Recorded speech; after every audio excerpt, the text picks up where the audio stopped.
conversaciones que hacemos semana tras semana porque son de suma importancia para nosotros. No sé si realmente eso ha conectado o si le hacemos justicia a la conversación, pero aquí en la pantalla yo les muestro la cuestión de nuestra página de YouTube. Es de suma importancia que nos ayuden a poder promover y poder promulgar los recursos que tenemos. Ya estamos un poquito arriba de 1,600 videos que se han acumulado a través de los años de la predicación y la enseñanza de la Biblia.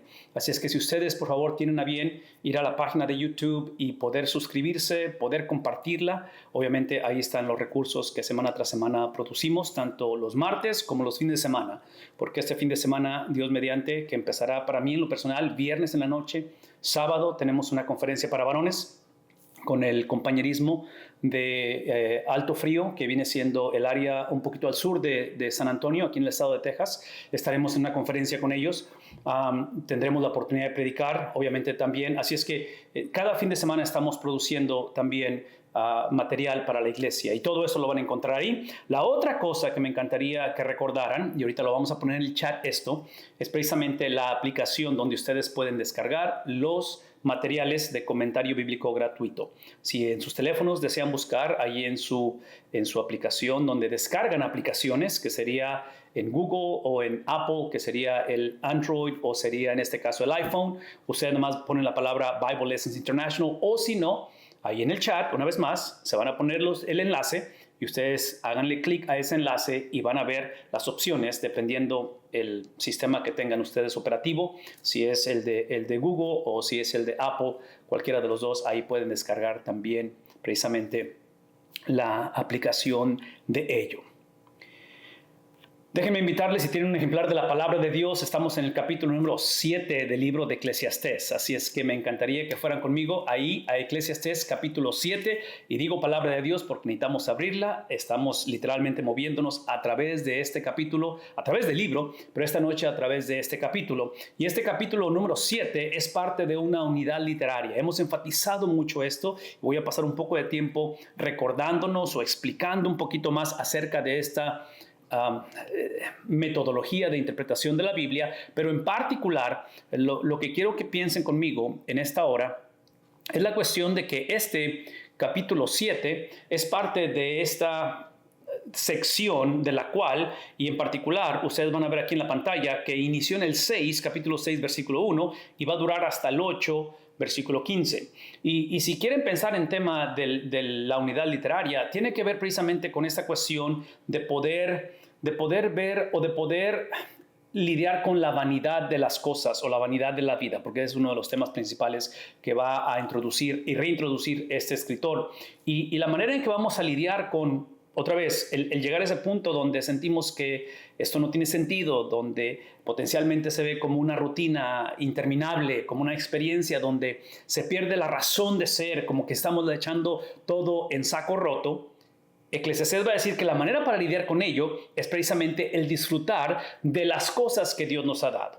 Si pueden traducir lo que acabo de decir, es el contraste entre ser absorbidos o ser consumidos por las cosas que no tenemos control de ellas, y en lugar de hacer eso, aprender a disfrutar de las cosas que tenemos control, que en este caso son las cosas que Dios ha creado, son las cosas que Él nos ha entregado, entre relaciones interpersonales, en sí, hay muchas cosas que Dios ha provisto y que muchas de las veces la incertidumbre de la vida nos distrae de los regalos de la vida. Entonces, Eclesiastés va a hacer ese contraste y es lo que está tratando de hacer del capítulo 6 al capítulo 8. En particular, esta sección, y ustedes ven en la pantalla, le hemos titulado El beneficio espiritual del sufrimiento. Y una de las razones es porque ustedes saben que dentro de la vanidad de vanidades, dentro de esta experiencia del predicador o del escritor de Eclesiastés, donde se va a encontrar otra vez con la incertidumbre de la vida, con la fragilidad de la vida, después de que ha conocido, ha experimentado, ha llegado a la cúspide, al pináculo de las cosas,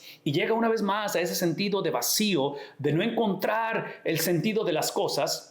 Una de las cosas que vamos a lidiar o va a lidiar en este capítulo es precisamente el sufrimiento. Y la pregunta es, si Dios, de acuerdo a la ley mosaica, ha prometido que aquellos que obedecen serán bendecidos, aquellos que desobedecen serán maldecidos, y esa es la promesa escrita por Moisés, dada a través de los profetas, la pregunta es ¿por qué el justo padece y el impío prospera?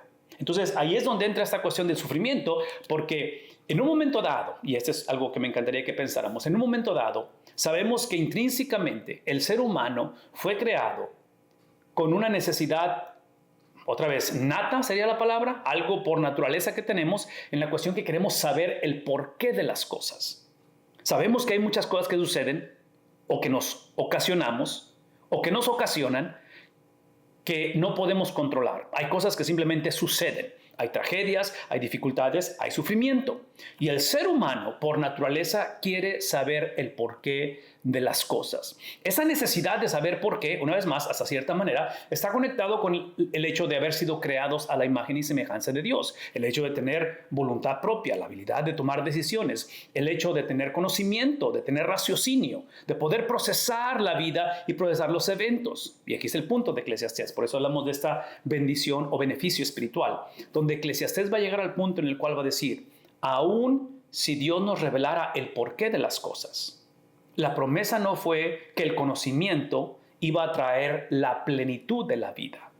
Aún la sabiduría no va a ser en sí la clave el obtener o el conocer la sabiduría. Es importante que la conozcamos porque el contraste que ha presentado Eclesiastés con la sabiduría, el contraste ha sido la necedad o la insensatez.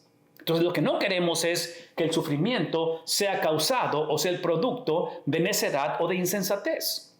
Y cuando hablamos acerca de beneficio o hablamos de bendición, estamos hablando desde la perspectiva, como dije hace un momento, que el contraste que Eclesiastés ha presentado con respecto a cómo lidiamos con la vanidad de la vida, cómo lidiamos al saber que no hay nada nuevo bajo el sol, es en la cuestión de disfrutar de las cosas buenas que Dios ha hecho. Entonces la pregunta es, ¿cómo podemos conocer bondad, bendición? ¿Cómo podemos ver lo bueno de la vida cuando encontramos o cuando encaramos el sufrimiento, la pérdida, el luto? ¿Cómo le hacemos? Y eso es parte de lo que vamos a estar hablando en esta noche a través de este capítulo número 7. Déjenme moverme rápidamente acerca del reto que vamos a encontrar. Esto es el preámbulo, esto lo encontramos en el comentario de Eclesiastés, en la página de comentariobiblicogratuito.org. Esa es la parte introductoria, lo que están viendo en la pantalla. Y en este caso, otra vez, va a ser el reto, va a retar la cuestión de la perspectiva típica. Esta es la perspectiva típica de la mente hebrea. Esto es lo que típicamente se conocía en esta cultura y tiene que ver con la cuestión de lo que dije hace un momento. Cuando hay obediencia, hay bendición.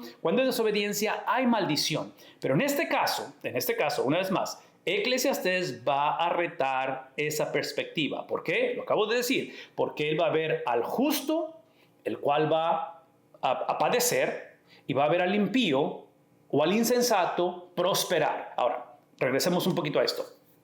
Voy a estar reintroduciendo o reenfatizando lo que he enfatizado por bastante tiempo, que es el contraste en la cuestión de procesar lo inmediato a través de lo postrero. Inmediato a través de lo postrero. Para hacer justicia al texto, la cultura hebrea, la mente de esta cultura a la que estamos hablando en Eclesiastés, ellos no están pensando tanto en la cuestión de lo postrero como vida después de la vida. Importante que es, y sí creen en la vida después de la vida, pero me refiero a la cuestión de que nosotros, al ser una generación no solamente después del Antiguo Testamento, somos una generación después del Nuevo Testamento, después de toda la Biblia, después de la resurrección de Cristo, inevitablemente procesamos la enseñanza de la Biblia a través de lo que está por venir. Y es obvio que nosotros vemos la vida a través de no una venida de Cristo, pero a través de dos venidas de Cristo. ¿Qué es el punto? Es el punto de que esta cuestión del contraste entre lo inmediato y lo postrero, la experiencia de este mundo basado en lo que está por venir, otra vez, bíblico, importante que es, recordemos, y aquí está el reto para él, esto que está en la pantalla, recordemos que Eclesiastés procesa la totalidad de la vida, la experiencia con Dios en esta vida. Y menciono esto porque nosotros hemos sido influenciados tanto por esta mentalidad, y quiero pensar esta mentalidad griega, este movimiento helenístico que se le llama, donde hemos sobreenfatizado vida después de la vida, que muchas de las veces procesamos esta vida, la que estamos viviendo, como si fuera solamente un ensayo, una práctica, pero realmente la vida empieza cuando la persona muere y va al cielo. No creo que esa es la perspectiva bíblica. La vida en Cristo y la totalidad de la vida para el cristiano inicia en la tierra. El trabajo de nosotros, la función, no es simplemente tratar lo mejor que podamos y un día ir al cielo. Sí, la función de nosotros es experimentar la totalidad del cielo en la tierra, en el sentido de la presencia de Dios, en el sentido de la perspectiva de Dios, en un contexto un contexto de no compatibilidad con la persona de Dios. Entonces, por eso es que esto que está en la pantalla, él lo va a retar y obviamente lo ha retado a través del estudio que hemos hecho. Hay dos preguntas retóricas que él va a hacer, el autor en el capítulo 6, versículo 12. Y es como concluimos la semana pasada. El 12 es el último de los versículos del capítulo 6. Y estas preguntas, ¿verdad?, para que recordemos y veamos la importancia de ellas, porque en el capítulo 7 él va a tratar de responder a las preguntas que él mismo se hizo, en retóricas obviamente, implicando que la pregunta incluye la respuesta. Y vean esto. En el capítulo 6, versículo 12, la semana pasada concluimos. Aquí están, son dos preguntas en el mismo versículo. Así es que esta es la primera mitad del versículo 12. La pregunta es, ¿quién sabe lo que es bueno para el hombre durante su vida, en los contados días de su vana vida?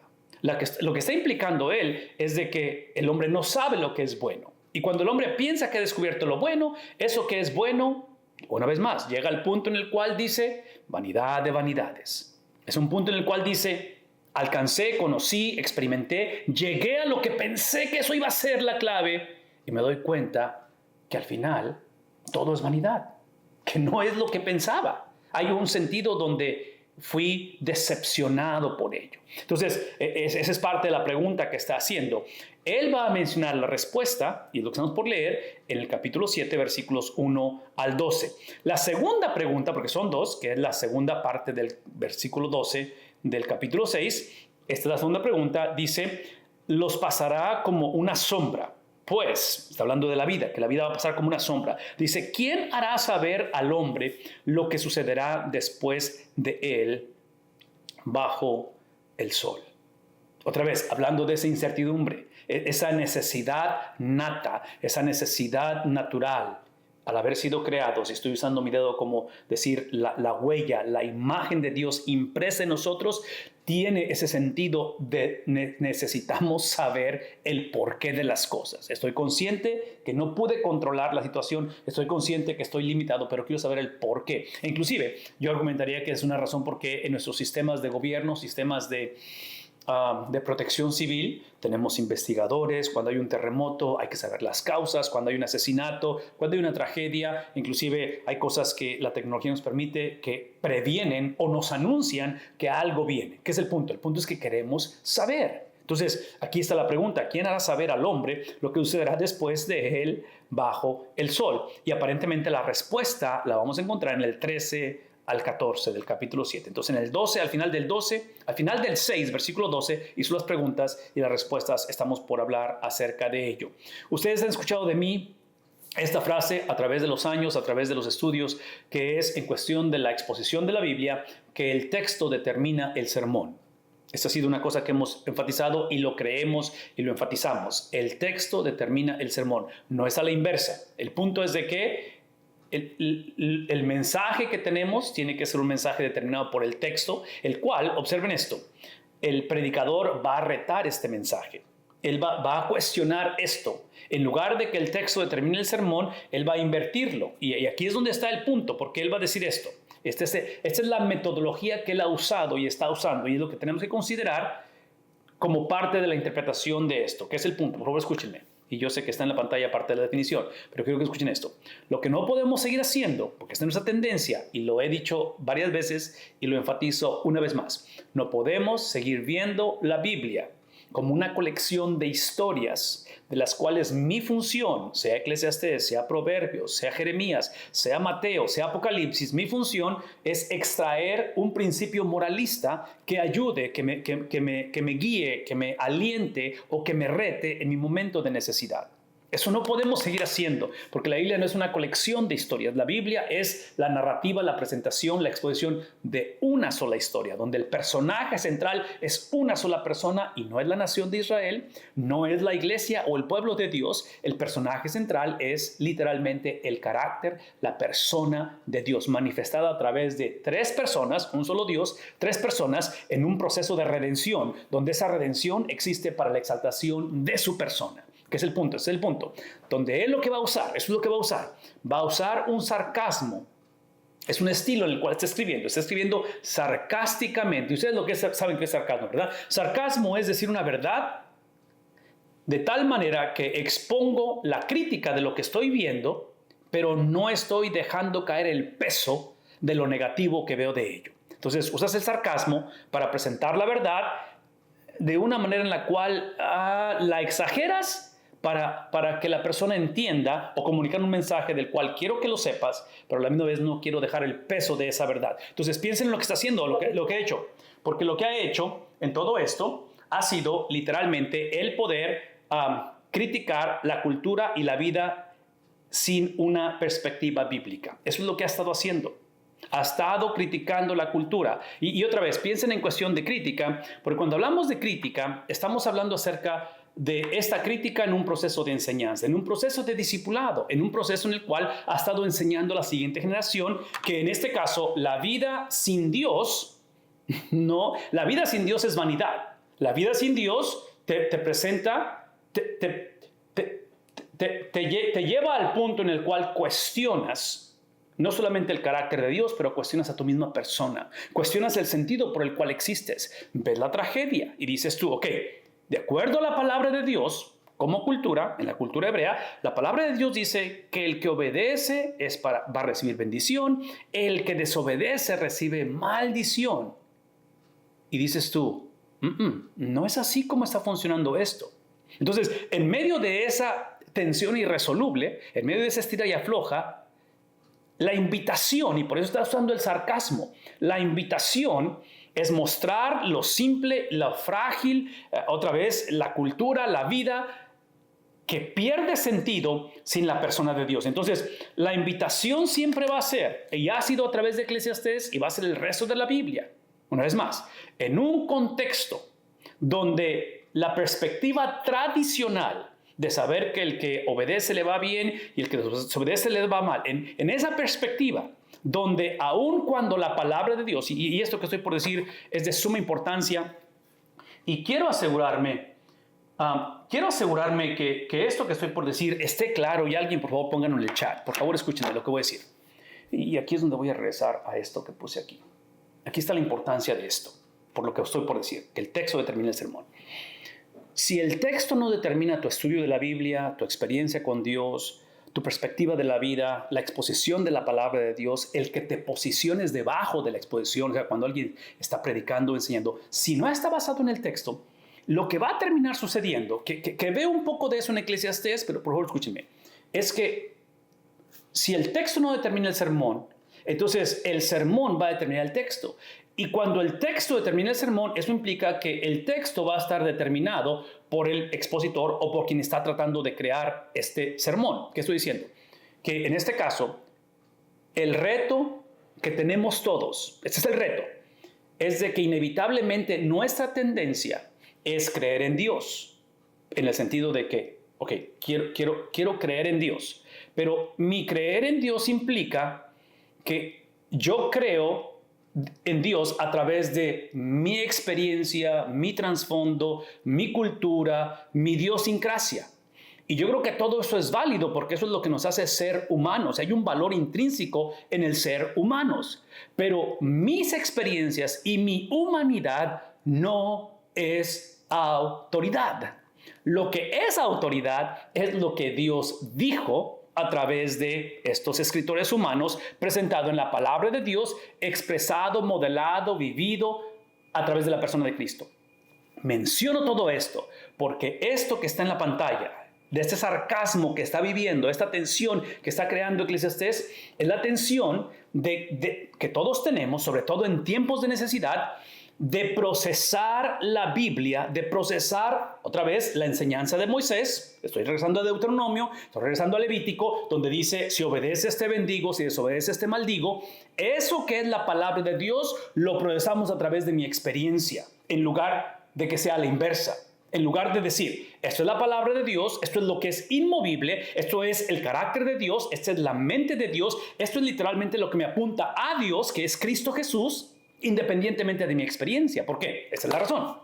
La razón es porque si lo baso en mi experiencia, ya nos mostró Eclesiastés y nos va a mostrar que la vida es vanidad de vanidades. Si lo baso en mi experiencia, me doy cuenta que no hay nada nuevo debajo del sol. Si lo baso en mi experiencia, si yo me convierto en el epicentro, en el eje, literalmente, de la autoridad, estoy en problema. Y otra vez, menciono todo esto porque aquí está el punto, este es mi punto, y estoy tardándome en llegar a mi punto. Mi punto es de que la palabra de Dios sigue siendo verdad. Entonces, esta mentalidad o esta perspectiva tradicional de la cual hemos estado hablando, de los dos caminos, de Deuteronomio, de Levítico, ¿sí? Es verdad, pero está expresada, está presentada en un contexto imperfecto, en un contexto que es nuestro mundo gobernado por Génesis capítulo 3. Entonces, aquí es donde me han escuchado decir esto y lo voy a decir una vez más. El problema principal con el evangelio de la prosperidad, la predicación de que si lo clamas, si lo reclamas, si lo declaras, ese es el problema. De que la mayoría, si no es que todas las cosas que dicen ese tipo de predicación, son verdades que van a llevarse a cabo hasta que Cristo venga por segunda vez. Y el problema de muchos predicadores hoy en día, y el problema no es solamente lo que dicen, pero es que mucha gente lo cree, es que afirman esas verdades antes de la venida de Cristo. Y lo que yo veo en la palabra de Dios, que es el reto que está presentando Eclesiastés, es que en muchas ocasiones, aun cuando lo que dijo Moisés es verdad, lo que dijo Jeremías es verdad, aun cuando lo que afirma Pablo es verdad, y todo esto es verdad, muchas veces esa verdad se ve muy distante de mi realidad, se ve muy distante de mi experiencia, se ve muy distante de lo que siento, muy distante de lo que me hicieron, muy distante de la lucha que tengo, muy distante de mi situación, cómo me encuentro físicamente, que es el punto, de que cómo vienes a casar, cómo vienes a fusionar lo que tu corazón desea creer, con la realidad que estás viviendo. Esa es la lucha. Y otra vez, el evangelio de la prosperidad va a decir que hay manera de fusionarlo de este lado de la tumba. Y la palabra de Dios va a decir, no, probablemente no va a ser así. Probablemente hay un componente escatológico, hay un componente del cual habla de la segunda venida de Cristo, que es cuando estas cosas se llevarán a cabo. Entonces, menciono todo esto porque otra vez, Eclesiastés no está negando lo que Moisés dice. Eclesiastés está cuestionando porque lo que Moisés dice no encaja con este mundo gobernado por Génesis capítulo 3. Y la pregunta es, ¿cómo le haces? Cuando tratas de simplemente aplicar lógica o tal vez forzar lo que podría ser una teología sistemática, o sea, imponer tus preceptos o entendimientos teológicos, probablemente vas a batallar. Al final de la conversación, esto es lo que va a incluir ahí, y por eso es que pongo inmediato a través de postrero, al final de la conversación, en medio de esta lucha cultural, esta situación de la vida y no tener una perspectiva bíblica, es que la perspectiva bíblica dice, al final de la conversación, la promesa no es que esto va a funcionar, la promesa no es que va a terminar la historia de una manera mejor. Al final de la conversación, la promesa es que lo que obtenemos es la persona de Cristo, de que su presencia es más que suficiente, de que en momentos de carencia, en momentos de dificultad, en momentos de lo antes nunca vivido o experimentado, Él prometió ser nuestro pastor, y ya sea que estemos en pastos verdes, en aguas delicadas, en esos pastos que me hacen descansar, o ya sea que esté en el valle de sombra de muerte, ven lo que voy a decir, independientemente cuál sea mi experiencia, por favor escúchenme, cuando Él es mi pastor, no solamente Él está conmigo en ambas, pero, y esa es la parte difícil que Eclesiastés va a luchar, que cuando Él es mi pastor, muchas de las veces, el estar en pastos verdes, estar en esas aguas, y muchas de las veces estar en el valle de sombra, es el mismo pastor el que me está guiando por esas. Entonces, la pregunta es, ¿voy a confiar en Él? O la pregunta es si mi idea preconcebida es que quiero un pastor que solamente haga lo que yo espero que haga. Y ahí es donde entra el reto de muchos. Espero que eso tenga sentido porque es parte de lo que está implementando aquí. Una definición que presenta Dr. Bob en su comentario, que lo obtuvo de esta Biblia de estudio judía, y ahí está el número de la página, 1614. Esta es la definición, porque es la introducción a este capítulo número 7. El capítulo 7 inicia con una sección de proverbios. Eso es sumamente importante, ¿verdad? Porque es sabiduría hebrea. Entonces, ese es el tipo de literatura. Entonces, es sabiduría hebrea de la cual Eclesiastés aparentemente está extrayendo de Proverbios, la cual incluye una sección extensa, y aquí están las referencias del 4.3, 6.3 al 4, 3 y 4. Es presentada, esta sección del capítulo 7, es presentada en una comparación, es un contraste entre la sabiduría y la insensatez, la sabiduría y la necedad.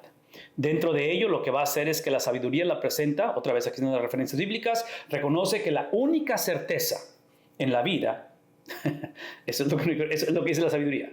La sabiduría no dice que vas a evitar la muerte, el sufrimiento, simplemente dice, esto es lo único seguro, es la culminación de ella y es que vamos a morir. Eso es lo único garantizado. De ahí en fuera, todo es completamente incierto y nos movemos por fe, no por vista. Eso es lo que va a decir. En contraste, esa es la sabiduría, en contraste, la necedad lo que dice, niega esa realidad de que la única realidad es que la vida en este mundo termina, ¿sí?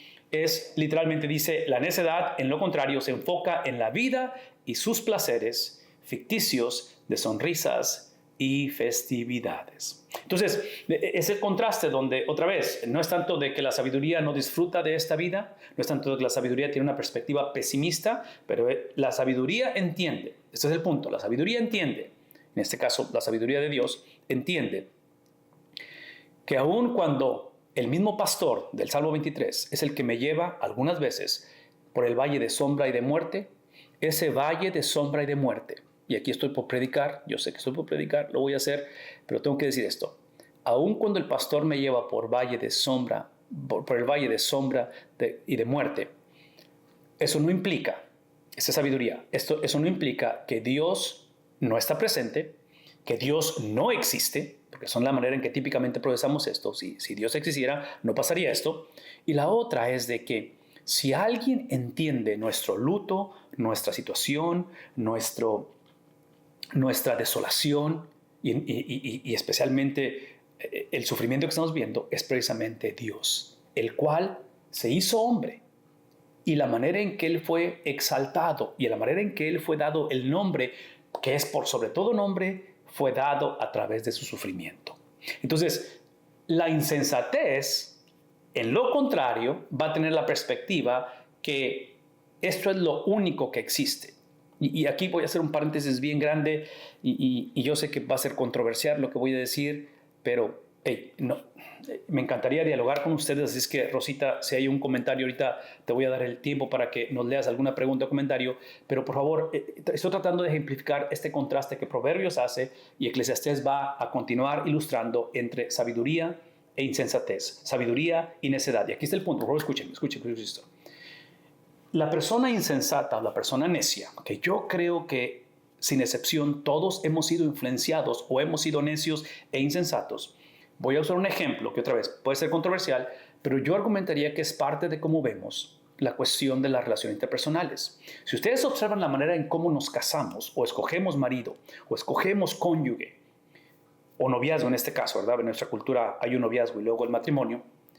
Yo argumentaría que típicamente escogemos, y aquí estoy generalizando, aquí yo pienso que a todos nos pasa esto, escogemos con esta idea preconcebida, donde potencialmente no pensamos en cuestión de la sabiduría, donde estás procesando, otra vez, lo inmediato a través de lo postrero. Entonces, aun cuando todo termina aquí, aun cuando la muerte es inevitable, la sabiduría a través del Nuevo Testamento, a través de la persona de Dios, a través de la persona de Cristo, la sabiduría te dice que la muerte no es el cesar de la vida. La muerte es continuidad, especialmente para el cristiano, ¿verdad? Porque no conoceremos la muerte espiritual o la segunda muerte, que es el punto, de que parte de esta necedad es precisamente lo opuesto. En la necedad, el hombre dice, no hay nada después de esto. Así es que acumula lo más que puedas, gasta lo más que puedas, consume lo más que puedas, disfruta de lo más que puedas, piensa en ti primeramente, porque, en fin, ¿qué es el punto? En la cuestión del matrimonio, Muchas de las veces el matrimonio lo tratamos como si la experiencia matrimonial, en lugar de ser el fundamento de la vida, o el fundamento en este caso de la sociedad, lo vemos como si fuera la corona de la vida. Y hemos sobreespiritualizado o hemos exaltado e idolatrado el matrimonio, donde muchos hemos encontrado o puesto literalmente nuestra esencia e identidad en la persona con la que nos casamos o en la ausencia de la persona con la que nos casamos. Y menciono todo esto porque desde la perspectiva bíblica, desde la perspectiva de la sabiduría, y otra vez no tienen que estar de acuerdo con lo que estoy diciendo, pero esas son mis convicciones.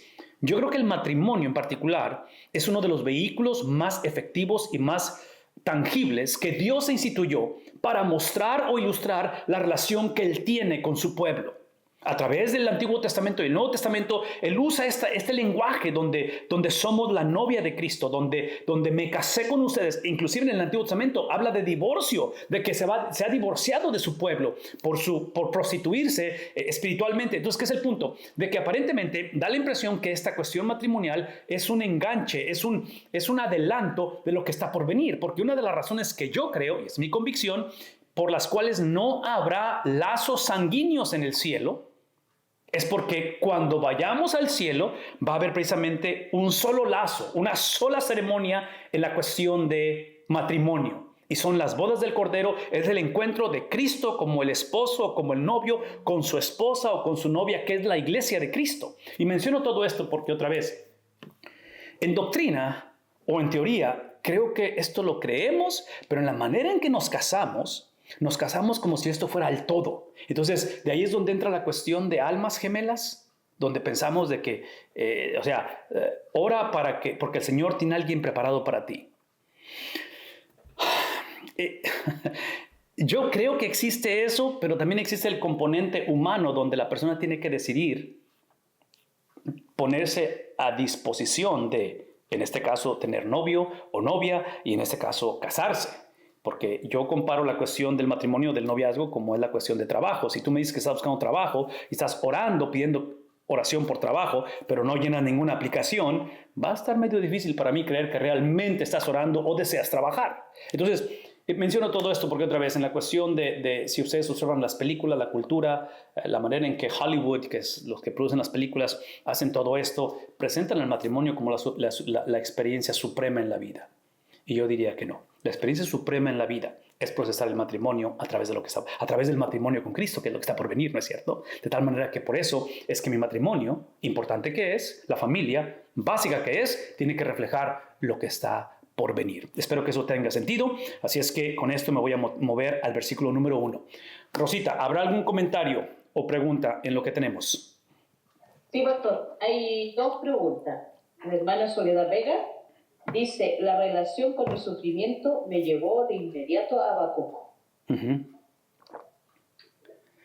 Definitivamente. Y la segunda, la hermana María Domínguez, el texto no puede determinar el sermón porque el predicador no reconoce el fin de todas las cosas. Definitivamente.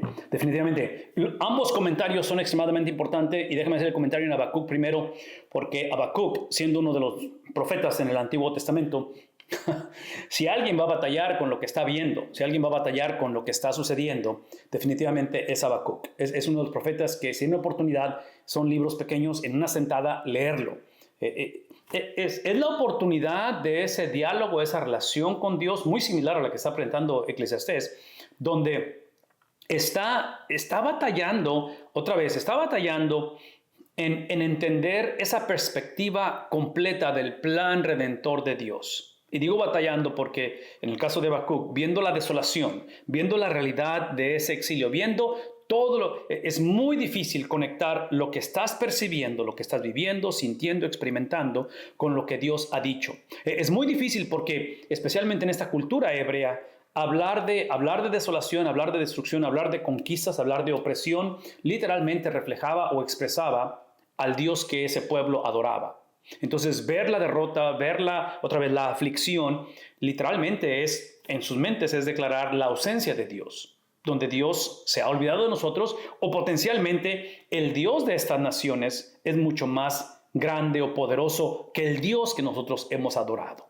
Obviamente, este tipo de mentalidad viene desde una perspectiva donde el pueblo de Dios, que es el caso tuyo y el mío, típicamente no nos responsabilizamos de la razón por la cual estamos viviendo esto. Que en este caso, esos exilios, estas calamidades del pueblo de Israel no sucedieron porque Dios era débil, porque Dios se descuidó de su pueblo. Sucedieron porque Dios es justo, Dios es santo, Dios es perfecto.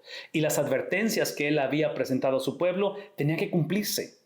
Porque esas advertencias no estaban basadas en la fidelidad de su pueblo, estaban basadas en la fidelidad de Él. Entonces, Él va a usar esas calamidades, y aquí está un principio importante, Él va a usar la maldad de las naciones y pueblos paganos, los va a usar como instrumentos para mostrar el carácter de Él a su pueblo, porque Dios, dentro de la perspectiva, dentro de ese plan eterno redentor, Él estableció desde antes de la fundación del mundo que era a través de su pueblo que Él iba a redimir al mundo. Su pueblo iba a ser el vehículo para que eventualmente viniese la simiente, viniese esa promesa que es Cristo Jesús, que es el punto de que la maldad, de que la desobediencia, la rebeldía de la nación de Israel no iban a alterar el plan y el propósito de salvación de Dios. Es simplemente que Dios iba a usar aún la rebeldía. No es que esté de acuerdo Él en la rebeldía, no es que Él sea el creador de la rebeldía, es simplemente que el pecado de nosotros, el pecado del hombre no determina ni cambia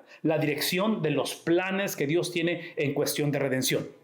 Dios siempre, como buen padre, Él va a ser responsable a sus hijos de sus actos. Y eso lo hemos visto a través de la historia. Lo hemos visto. Lo que Dios no va a hacer es negociar su carácter, sus promesas, sus planes, su esencia. Eso es lo que Dios nunca va a hacer. Entonces, Habacuc definitivamente ilustra esto de muchas maneras. El otro comentario que está haciendo la hermana María, definitivamente, dentro de la limitación que tenemos con respecto a cómo termina la historia, porque es el reto que está presentando Eclesiastés. O sea, Eclesiastés está en este estira y afloja, en esta tensión irresoluble, donde quiere creer en Dios, quiere confiar en Dios, pero ve que todo es vanidad, ve que no hay nada nuevo debajo del sol. Se da cuenta que esto se ve como una vida cíclica, como que si nada más todo se repite y es la misma historia, es la misma historia. Por eso es que hay que aprovechar el momento, tomar ventaja de lo más que podamos, porque al final todos morimos. Entonces, hay razón en todo ello, pero en el texto o en la presentación del texto es precisamente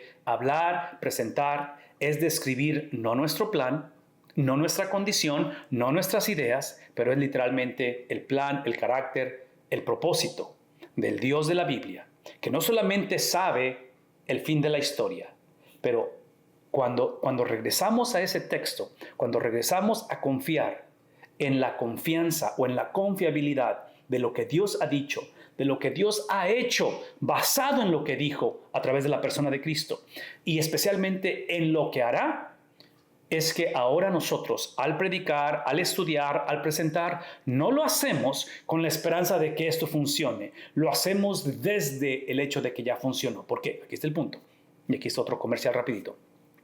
Porque nosotros, otra vez, nosotros vemos la vida, nosotros procesamos la Biblia, la experiencia, a través de dos venidas de Cristo.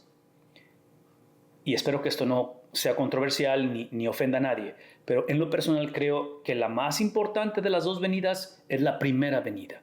Porque es en la primera venida donde está la redención de nuestras almas. En la primera venida es la satisfacción de las demandas del Padre. Entonces, el Padre, en sus demandas de justicia, porque el alma que pecare, esa también morirá, Él va a proveer al justificador.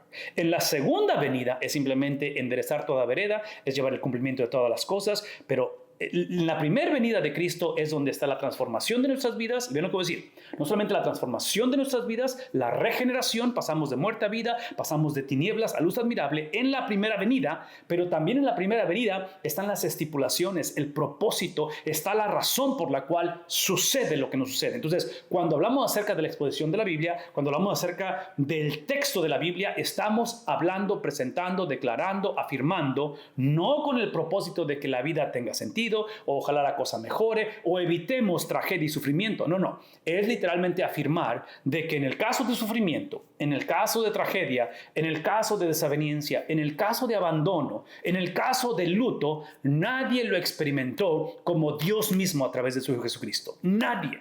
Nadie puede quejarse y decir, Dios es injusto, Dios no me entiende. Nadie puede decir eso, porque si algo le caracteriza a Dios es que Él tomó nuestro lugar. Él literalmente, voluntariamente, el cual, viviendo una vida perfecta, Él absorbió. Él se declaró el culpable de nuestra rebeldía y obviamente de nuestras transgresiones. Entonces, definitivamente lo que menciona la hermana es de suma importancia.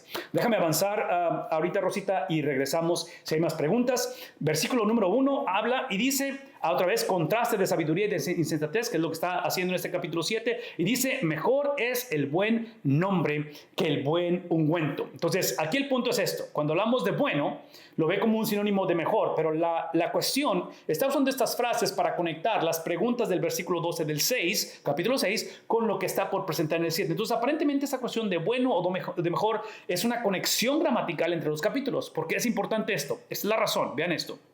Eso es importante porque, otra vez, al parecer, Eclesiastés siempre le encuentra este tipo de sabor o de tema o de sentir en método, porque la pregunta es, ok, aparentemente es mejor o es el buen nombre, pero la pregunta es, ¿dónde se encuentra lo bueno? ¿Cómo defines lo bueno? Porque otra vez me he dado cuenta de que por mucho que me esfuerce, por mucho que luche, por mucho, siempre queda un sentido, un sabor de insatisfacción en mi vida. Siempre queda un sentido en el cual batallo porque en mi mente creo lo que dice Dios, pero con mis acciones batallo para fusionar o casar mis convicciones, mi doctrina con mi vida ética, con la manera en que me comporto o como siento. Entonces la pregunta es, ¿dónde se encuentra lo bueno? Termina diciendo aquí y habla de la cuestión del buen nombre. Este buen nombre, a la luz del Antiguo Testamento o de Eclesiastés, tiene que ver con el carácter, tiene que ver con la persona, tiene que ver con la esencia. Entonces, una vez más, la descripción de un buen nombre, y en mi mente, aunque hay referencias de Proverbios y de Hebreos, en mi mente yo regreso, para los que estuvieron cuando estudiamos el libro de Santiago, en el libro de Santiago se subtituló esa clase de Santiago, donde la doctrina y el estilo de vida se fusionan. ¿Por qué? Porque aparentemente Santiago, medio hermano de Jesús, hablando a una iglesia con muchos problemas internos, hablando de la iglesia en Jerusalén, y una iglesia que va hacia persecución extrema, uno de sus problemas que tenían más grandes era precisamente hacer la transición que Eclesiastés está presentando. Y es la transición de decir, este es el pacto antiguo, esto es lo que conocemos, esto es lo que somos, porque esa es nuestra identidad, y ejemplos supremos de ellos es Nicodemo, es hablar de Saulo de Tarso, consagrados a ese pacto antiguo. De repente aparece el cumplimiento del pacto, que ellos pensaban que ellos eran el cumplimiento del pacto. No, el cumplimiento del pacto no era la nación de Israel. La nación de Israel era el destinatario o era el beneficiario, se podría decir así, del pacto. Los receptores, los que recibían la bendición de ese pacto. Pero el pacto fue dado precisamente para mostrarnos que no podíamos cumplirlo, por eso no fue dado para obedecerse. El pacto fue dado para mostrarnos quién lo iba a obedecer. El reto, la dificultad, es que para creer o aceptar el cumplimiento de ese pacto requiere fe. Y esa fe es simplemente poner mi confianza en lo que Él ha hecho para cumplir el pacto. Entonces, en esa transición, Santiago está hablando de una generación que todavía siguen aferrados al pacto, que no pueden transicionar de ese pacto antiguo al pacto nuevo. Entonces, es un cambio de perspectiva basado en convicción. Una vez más, creemos esto y transforma mi manera de pensar, transforma cómo tomo decisiones. Y Santiago está lidiando con esto en la iglesia y la iglesia rehúsa. Y parte de ello es que Santiago, y ustedes recordarán esto, por eso es que hablamos del buen nombre, que es la esencia del carácter reflejado. Santiago lo que va a decir, va a presentar es la cuestión de que, tu fe tiene que manifestarse en obras, no puedes escoger fe u obras, tiene que ser ambas, porque son las dos componentes, las dos caras de una sola moneda. Entonces, cuando hablamos acerca de este carácter, es la fusión de doctrina y de estilo de vida. El libro de Eclesiastés está batallando con esto. Y por eso está hablando acerca de este buen nombre. Porque el libro de Eclesiastés está viendo la cuestión de convicción. Otra vez está viendo la perspectiva tradicional de la cultura hebrea, que son los dos caminos. Obediencia produce bendición, desobediencia produce maldición. Y dice, ok, esto es lo que hemos creído todo el tiempo, pero cuando veo la vida, cuando veo el pueblo de Dios, no se aplica esto muchas de las veces, porque veo gente que son justos ante Dios y sufren. Veo al impío que está prosperando. Entonces, inclusive veo al justo y veo al que prospera o cualquiera que sea, y ambos o todos veo que la vida está llena de vanidad y que no hay nuevo nada debajo del sol. Entonces, es parte de lo que está explicando aquí. Mis pecados no me hacen pecador, sino que porque soy pecador es la razón por la cual, ¿qué cosa? Peco. Entonces, una vez más, estamos hablando acerca de que el punto no es lo que hacemos, el punto es lo que somos, ¿verdad? Es esencia que determina conducta, no a la inversa. Cuando yo afirmo y digo y enfatizo que el texto debe determinar el sermón, es porque si lo invertimos y si el sermón determina el texto, es el tipo de predicación que se enfoca en tratar de cambiar la conducta de la persona, de que la persona deje de pecar. Importante que es que dejemos de pecar, pero ustedes y yo sabemos esto, que el dejar de pecar o el lidiar con el pecado tiene que ser a través de la obra del poder sobrenatural del Dios de la Biblia, que ha escogido obrar, que ha escogido salvar, lidiar con el pecado y la consecuencia del pecado o la culpabilidad del pecado a través de su palabra. Entonces, por eso la conversación tiene siempre que iniciar con el texto. La iglesia tiene que conocer el texto. Muchas gentes dicen que no puedes discipular del púlpito. Yo en lo personal creo que la predicación, la enseñanza de la Biblia siempre es discipulado. No es el todo del discipulado. Menciono todo esto, escuchen lo que voy a decir, porque esto es controversial otra vez. Y yo sé que esta noche está diciendo cosas controversiales, pero como quiera lo voy a mencionar. El discipulado, importante, necesario e inevitable que es, porque yo pienso que siempre estamos discipulando a alguien, y no digo que es bíblico, pero el discipulado, la meta no es discipular, la meta es que esté fundado, basado en la palabra de Dios. Menciono todo esto porque si no, se convierte en una reunión simplemente social, en una reunión de homogeneidad, en una cuestión donde estamos viendo el cambio de actitudes, el cambio de la persona, y todo eso es necesario. Y eso es bueno. Pero la pregunta es, ¿cuál es el fundamento y cuál es el objeto? ¿Cuál es la razón por la cual está haciendo esto? Y tiene que ser la palabra de Dios. Mi pregunta es, ¿dónde típicamente encontramos o dónde es comisionada la iglesia a encontrarse en la exposición de la Biblia? ¿No es acaso la predicación? Ahí nomás lo dejo de tarea. Y yo sé que eso no es justo decirlo en el sentido de que como predicador sé que se escucha como que estoy vendiendo mi producto, pero yo no. Yo lo que veo a través de la Biblia, profetas y apóstoles, es predicación, predicación, predicación, predicación, predicación. ¿Y qué es lo que Cristo hacía? Predicaba y enseñaba. Entonces, ok, simplemente menciono eso. Esta cuestión, otra vez, de asegurarnos que nuestro enfoque no está en la conducta, pero está en la esencia de la persona, tiene que iniciar con este paradigma que he presentado, este bosquejo, donde otra vez iniciemos con doctrina, iniciemos con el texto, no iniciemos con disciplina, no iniciemos con la manera en que fui criado, de dónde vengo, en fin, la manera en que fuimos criados y las disciplinas que tenemos son importantes, y no estoy en contra de discipulado, escuela dominical, grupos pequeños, vida con vida, todo eso es importante y es necesario, pero regreso a lo mismo. ¿Cuál es el fundamento? ¿Por qué? Porque lo que promete hacer la doctrina, el carácter de la persona, ¿verdad? Que en este caso, escucha lo que voy a decir, cuando hablo de carácter, es obvio que no estoy hablando del carácter de nosotros, estamos hablando del carácter de Cristo, dado, transferido, acreditado a nosotros, que es un carácter, la esencia de Cristo, dada a la iglesia, expresado con otros, por el propósito de otros, que es evangelismo y discipulado, que es el punto, de que lo que produce el carácter de Cristo en nosotros, produce la habilidad de adorar a Dios, no pero en las circunstancias que estamos viviendo. ¿Qué es lo que está batallando Eclesiastés?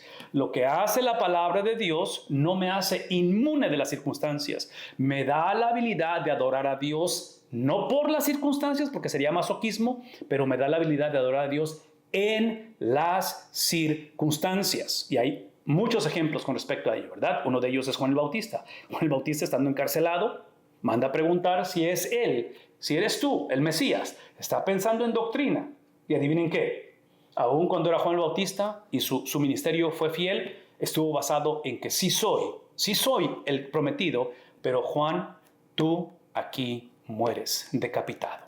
Y en medio de todo ello encontramos, en este caso al último profeta del Antiguo Testamento, Juan el Bautista, literalmente llevando esa doxología donde termina la carrera glorificando a Dios. Entonces, sueñen conmigo, porque aquí es donde es el problema del Evangelio de la Prosperidad. El Evangelio de la Prosperidad quiere invertir esto y quiere empezar con tu situación, con lo que necesitas. Quiere empezar con las cosas con tu fe. Quiere empezar con tu espiritualidad. De tal manera que si empiezo con mi espiritualidad, automáticamente, si la doctrina es el carácter de Dios, pongo a Dios en la silla de los acusados, donde ahora Dios me debe. Más vale que me bendiga, me proteja, más vale que responda en mi necesidad. ¿Me explico? No es así, porque entonces estoy exaltando, ¿qué cosa? Mi fe. Estoy exaltando mi experiencia. Y eso no es lo que Dios... No hay autoridad en mi experiencia. La autoridad está basada en la experiencia de Cristo exclusivamente. Dice al final la comparación de ese buen hombre, el carácter, que es mejor que el ungüento. Otra vez, ¿por qué? Otra vez, porque está haciendo el contraste de lo que acabo de explicar. Y aquí está otra vez, no queremos iniciar con disciplinas, queremos empezar con doctrina.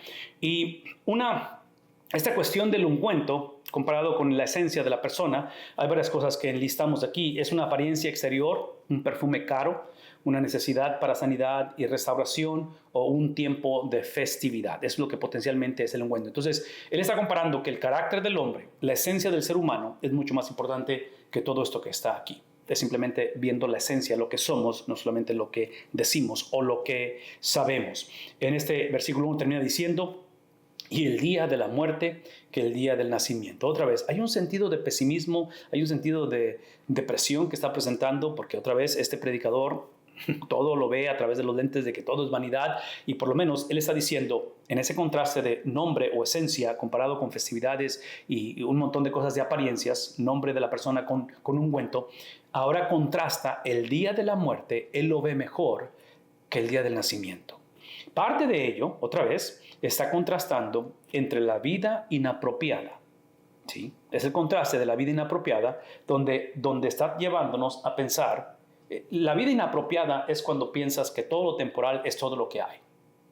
Por eso es que otra vez, si esto es todo lo que hay, entonces tiene sentido. Acumulemos lo más que podamos, disfrutemos lo más que podamos y simplemente fomentemos o alimentemos el narcisismo, porque es todo lo que hay.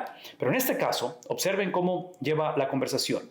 Mejor es ir a una casa de luto, y otra vez, este luto que siente es porque todo en la vida es vanidad. El final es mejor que el inicio. Ese es el punto que estoy tratando de decir, que es mejor que las cosas terminen, porque nacer en este mundo es nacer a tragedias, inclusive hoy en día, trágicamente, muchos matrimonios jóvenes piensan de esta manera. ¿Para qué traer hijos a este mundo? ¿Para que vengan a sufrir? ¿Cuál es el propósito? Entonces, y otra vez, hay verdades en el sentido de que es obvio que este mundo está gobernado por Génesis capítulo 3, pero siempre ha estado gobernado por Génesis capítulo 3, este mundo. Pero está gobernado por la maldad y el sufrimiento por dos razones. Y otra vez, si quieren apuntarlo ahí, esas son convicciones que la Biblia presenta y que, en mi opinión personal, la afirma en esto. Una es, y lo acabo de decir hace un momento, este mundo está gobernado por Génesis capítulo 3 porque es la manera en que Dios ha determinado soberanía, literalmente revelar su plan perfecto. Si no me creen, vayan conmigo a Génesis capítulo 3, la caída del hombre, versículo 15, donde habla acerca de cómo la simiente de la mujer aplastará la cabeza de la serpiente, pero en el proceso la serpiente va a herir el calcañar de la simiente de la mujer. Entonces, ese herir, ese sufrimiento, esa tragedia, esa derrota, entre comillas, está preestablecida, predeterminada, es parte de la predestinación. Entonces, ¿qué es el punto? De que el sufrimiento de Cristo, de lo que voy a decir, si estamos hablando de Génesis capítulo 3, el sufrimiento de Cristo es un sufrimiento misionero, es un sufrimiento con propósito. El problema de Eclesiastés, el problema tuyo y mío en cuestión del sufrimiento, el problema de nuestra generación, cuando decimos, ¿para qué traer hijos en este mundo si es por sufrimiento? Vean lo que voy a decir. Es el tipo de persona que ignora a Cristo como el modelo a seguir y que su sufrimiento no solamente es expiatorio, pero su sufrimiento es también ejemplar. Somos llamados a sufrir. Pero aquí está la diferencia. El sufrimiento del cristiano es un sufrimiento con el propósito de desarrollar, de despertar y de creer el carácter, no de nosotros, el de Cristo. No de mejorar y aprender y decir, hace 15 años cuando pasé por esto, ahora soy una mejor persona. Gracias a Dios que somos mejores y ojalá estemos creciendo. Pero al final de la conversación es Cristo creado, Cristo desarrollado en nosotros, formado en nosotros. Y aparentemente el sufrimiento es una de las maneras que lo hace, siempre y cuando el sufrimiento glorifique a la persona de Cristo. ¿Me explico? Que es el sufrimiento porque no nos hemos adaptado a los patrones de este mundo. Esa es la primera. Entonces, el sufrimiento simplemente manifiesta quién está en control de las cosas. La segunda cosa de la razón del sufrimiento, que es la más difícil de aceptar, que otra vez Eclesiastés nos modela eso, es que no nos hacemos responsables de que somos nosotros quien creamos ese sufrimiento, de que nacimos siendo enemigos de Dios y que nuestra tendencia no es glorificar a Dios, es aborrecer a Dios, es detestar a Dios. Somos hijos del primer Adán. Entonces, esas dos cosas es lo que yo creo que crean este tipo de experiencia. El misterio de conocer a Dios, eso es parte del contraste, sus planes y sus propósitos. Hay un misterio en esto. Por eso el apóstol Pablo, si recuerdan, y aquí está otra conexión con el Nuevo Testamento, en el Nuevo Testamento, el apóstol Pablo, en el libro de Efesios, cuando Pablo está hablando y está lidiando con una generación, una iglesia con mucha división, mucho problema, mucho racismo, mucha opresión, mucho bullying, lo que Pablo no hace, porque él no es predicador de la prosperidad, Pablo no inicia con el sermón, él inicia con el texto, ¿verdad? Entonces, no va a hablar acerca de la necesidad de la iglesia, va a hablar acerca del carácter de Dios. Cada vez que Pablo predica, habla acerca del evangelio. ¿Quién es Dios? No tanto quién es la iglesia. Vean lo que voy a decir. La iglesia está en problemas. Éfeso está infestada o infiltrada con doctrinas corruptas, filosofías, en fin, es un problema serio en Éfeso. Y regreso a lo mismo, no solamente hay un problema interno, hay división entre ellos, han negociado el evangelio, pero van hacia persecución extrema. La manera en que Pablo va a lidiar con esto, basado en lo que está aquí con respecto a este misterio, que es un misterio, el conocer a Dios, sus planes y propósitos, es que Pablo inicia con 3 principios que no tienen nada que ver con la iglesia para introducir la solución. ¿Quién es la solución? Es precisamente Dios, es Cristo. Entonces, lo que hace es que él habla acerca de la predestinación, que la predestinación no tiene nada que ver con nosotros, ¿verdad? Porque antes de la fundación del mundo, Dios ha establecido. Él es soberano, ¿verdad? Él es soberano, ¿ok?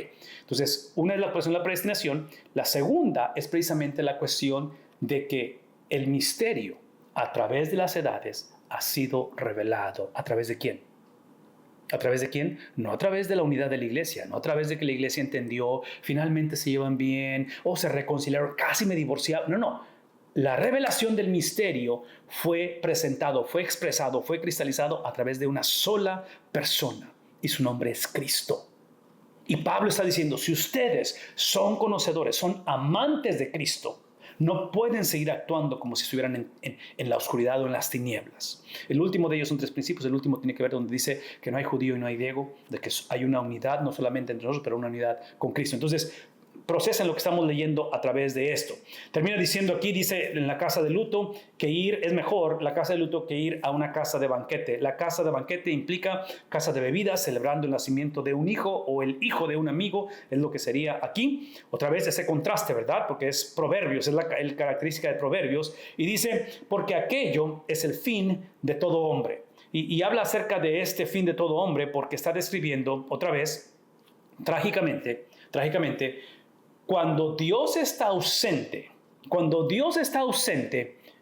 y aquí regreso a la ilustración que hice del matrimonio, que creo está en lo correcto con respecto al matrimonio, donde lo procesamos como si fuera el todo de la vida o no hay más que eso. Y por eso, ahorita que nuestra hija mayor, tenemos 3 y la mayor se va a casar, es algo que estamos recalcando. El matrimonio importante que es, fundamental que es, no es la cúspide. Sí, es fundamental, es básico, es uno de los pilares de la manera en que Dios revela su amor, su persona, su relación con otros a través de ese pacto, a través de esa relación que no puede o no debe de quebrarse, pero el matrimonio yo argumento que es un enganche de lo que está por venir. Esa es mi perspectiva, pero aquí está el punto. Cuando eso es ignorado, por lo tanto, pensamos que lo inmediato es todo lo que hay, eventualmente, que refleja la ausencia de Dios, esto lo vamos a exaltar, idolatrar y trágicamente a satanizar. De tal manera que otra vez se convierte en lo que yo quiero, cuando yo quiero. Es la cuestión de gratificación instantánea, es la cuestión donde no hay límites, es la cuestión donde este libro, esta Biblia, o en este caso el Evangelio o Dios, esto existe para controlarme, por lo menos no quiero, por lo tanto no quiero ser controlado. Esta cuestión de la religión no funciona para mí, porque yo someterme, no, yo quiero vivir en libertad. Bueno, otra vez, es obvio que esa libertad es algo ficticio, porque en este mundo la cuestión del libre albedrío o se ejerce bajo el control de Satanás o se ejerce bajo el control del Espíritu Santo. Adivinen cuál recomendamos. Ese es el libre albedrío. El libre albedrío es actuar bajo el control de uno o el control de otro. Entonces ahí es donde recomendamos la presencia de Dios. La presencia de Dios es la habilidad de procesar lo inmediato a través de lo postrero, la perspectiva bíblica, donde en este caso de la maldad y el sufrimiento. ¿Tiene sentido esto? Rosita, te voy a dar el micrófono por un momento, pero antes de entrar en ello, déjame nada más hacer esa explicación, porque eso es importante, es parte de lo que he estado hablando con respecto a la maldad y el sufrimiento, porque estamos contrastando lo que es perspectiva bíblica, presencia de Dios, ausencia de Dios, no perspectiva bíblica.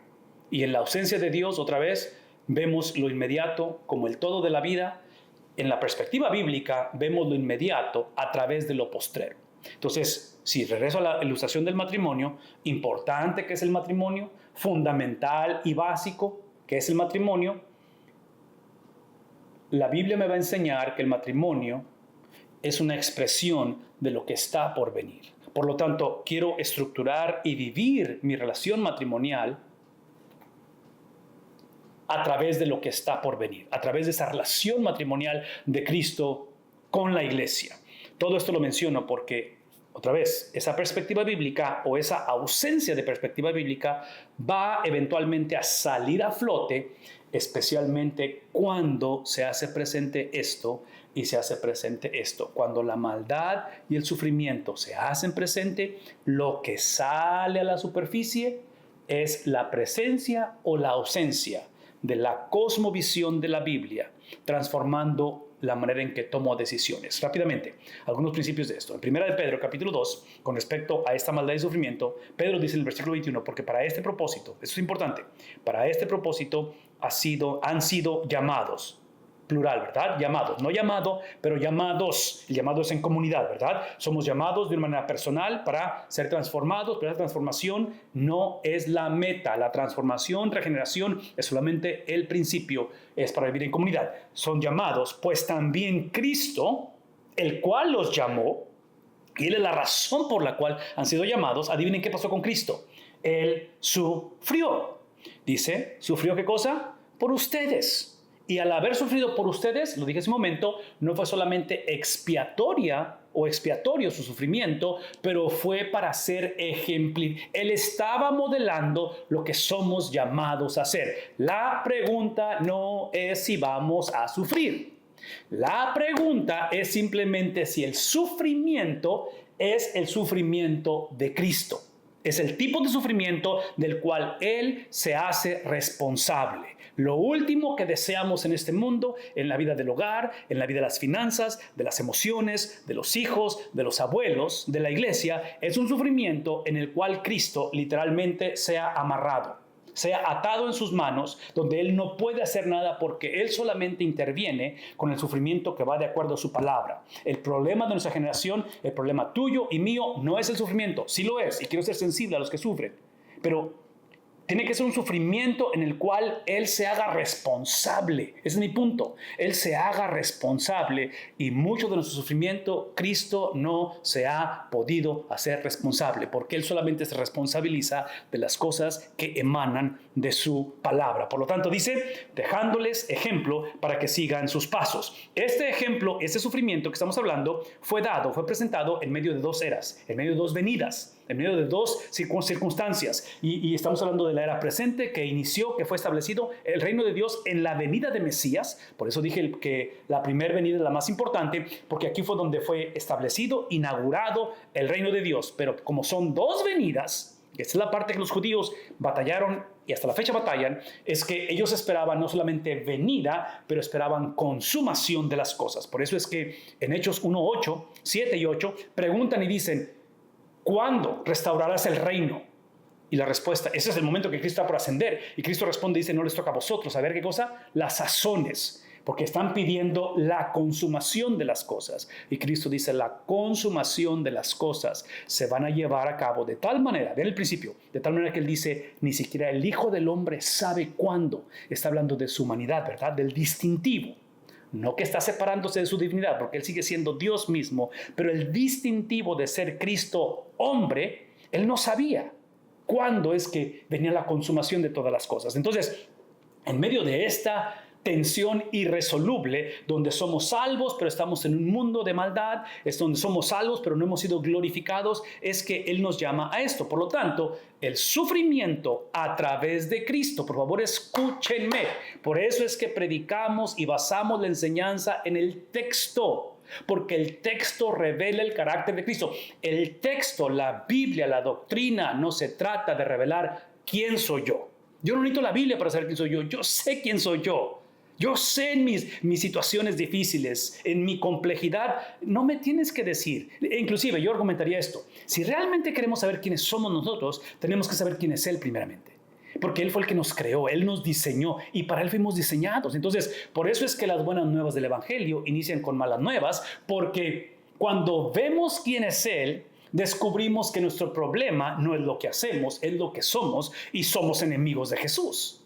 Entonces, no hay manera que el hombre pueda clamar por un Salvador a menos que sepa que tiene necesidad de un Salvador. Porque la pregunta es, ¿salvos de qué o salvos de quién? Exactamente. La Biblia me enseña que la salvación primeramente es de la justicia, de la santidad, de la magnificencia de Dios, no tanto de un infierno o de Satanás. Eso está implicado, pero es literalmente del temor que debo de tenerle a Dios. Entonces, en este caso, a través de la persona de Cristo, el texto me revela que Cristo vio el sufrimiento, ve el sufrimiento, no como la traición de Judas, no como una generación necia y duros de cerviz, o que fueron, ellos fueron instrumentos para llevar a cabo la vocación que Él tenía desde antes de la fundación del mundo. Por favor, escúchenme.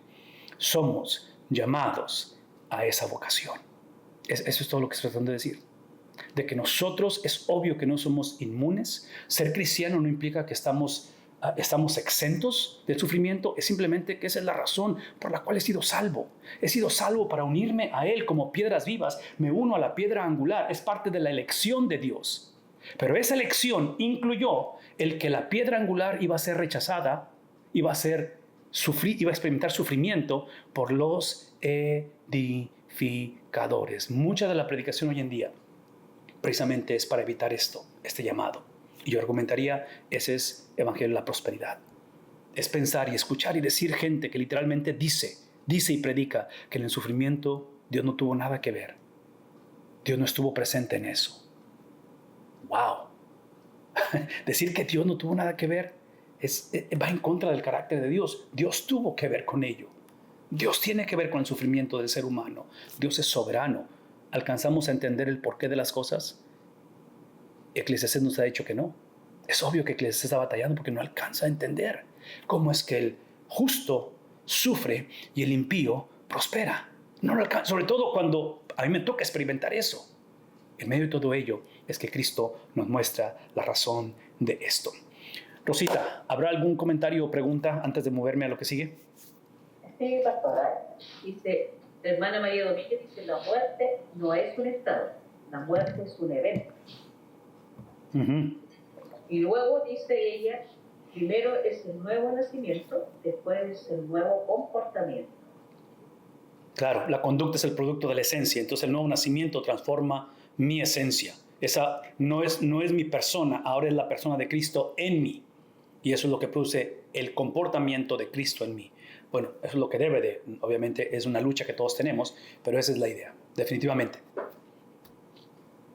Y la hermana Soledad Vega dice, la vanidad de Eclesiastés viene dada por seguir los deseos de mi carne. Es la ausencia de Dios. Y el evangelio de la prosperidad es igual. Está la persona y sus deseos en el centro. Uh-huh. Amar a Dios es tomar la cruz y despojarnos de nuestro yo.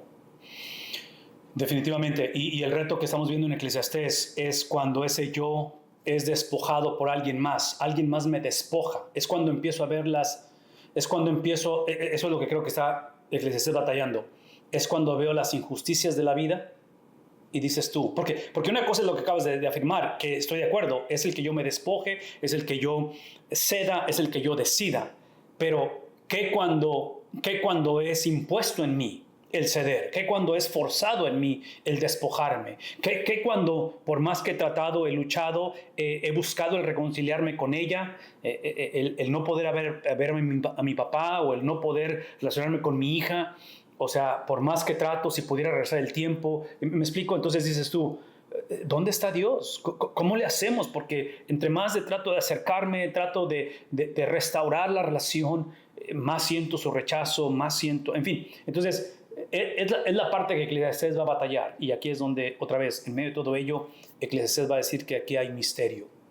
Y al final de la conversación, aun cuando no nos toque ver el fruto del esfuerzo, la dedicación, la inversión, Él está diciendo, aprendamos a confiar en su confiabilidad, en su dependencia, en que Él es fiel, aun cuando estamos rodeados de infidelidad, aun cuando nos caracteriza ser infieles a nosotros, el Señor sigue siendo fiel.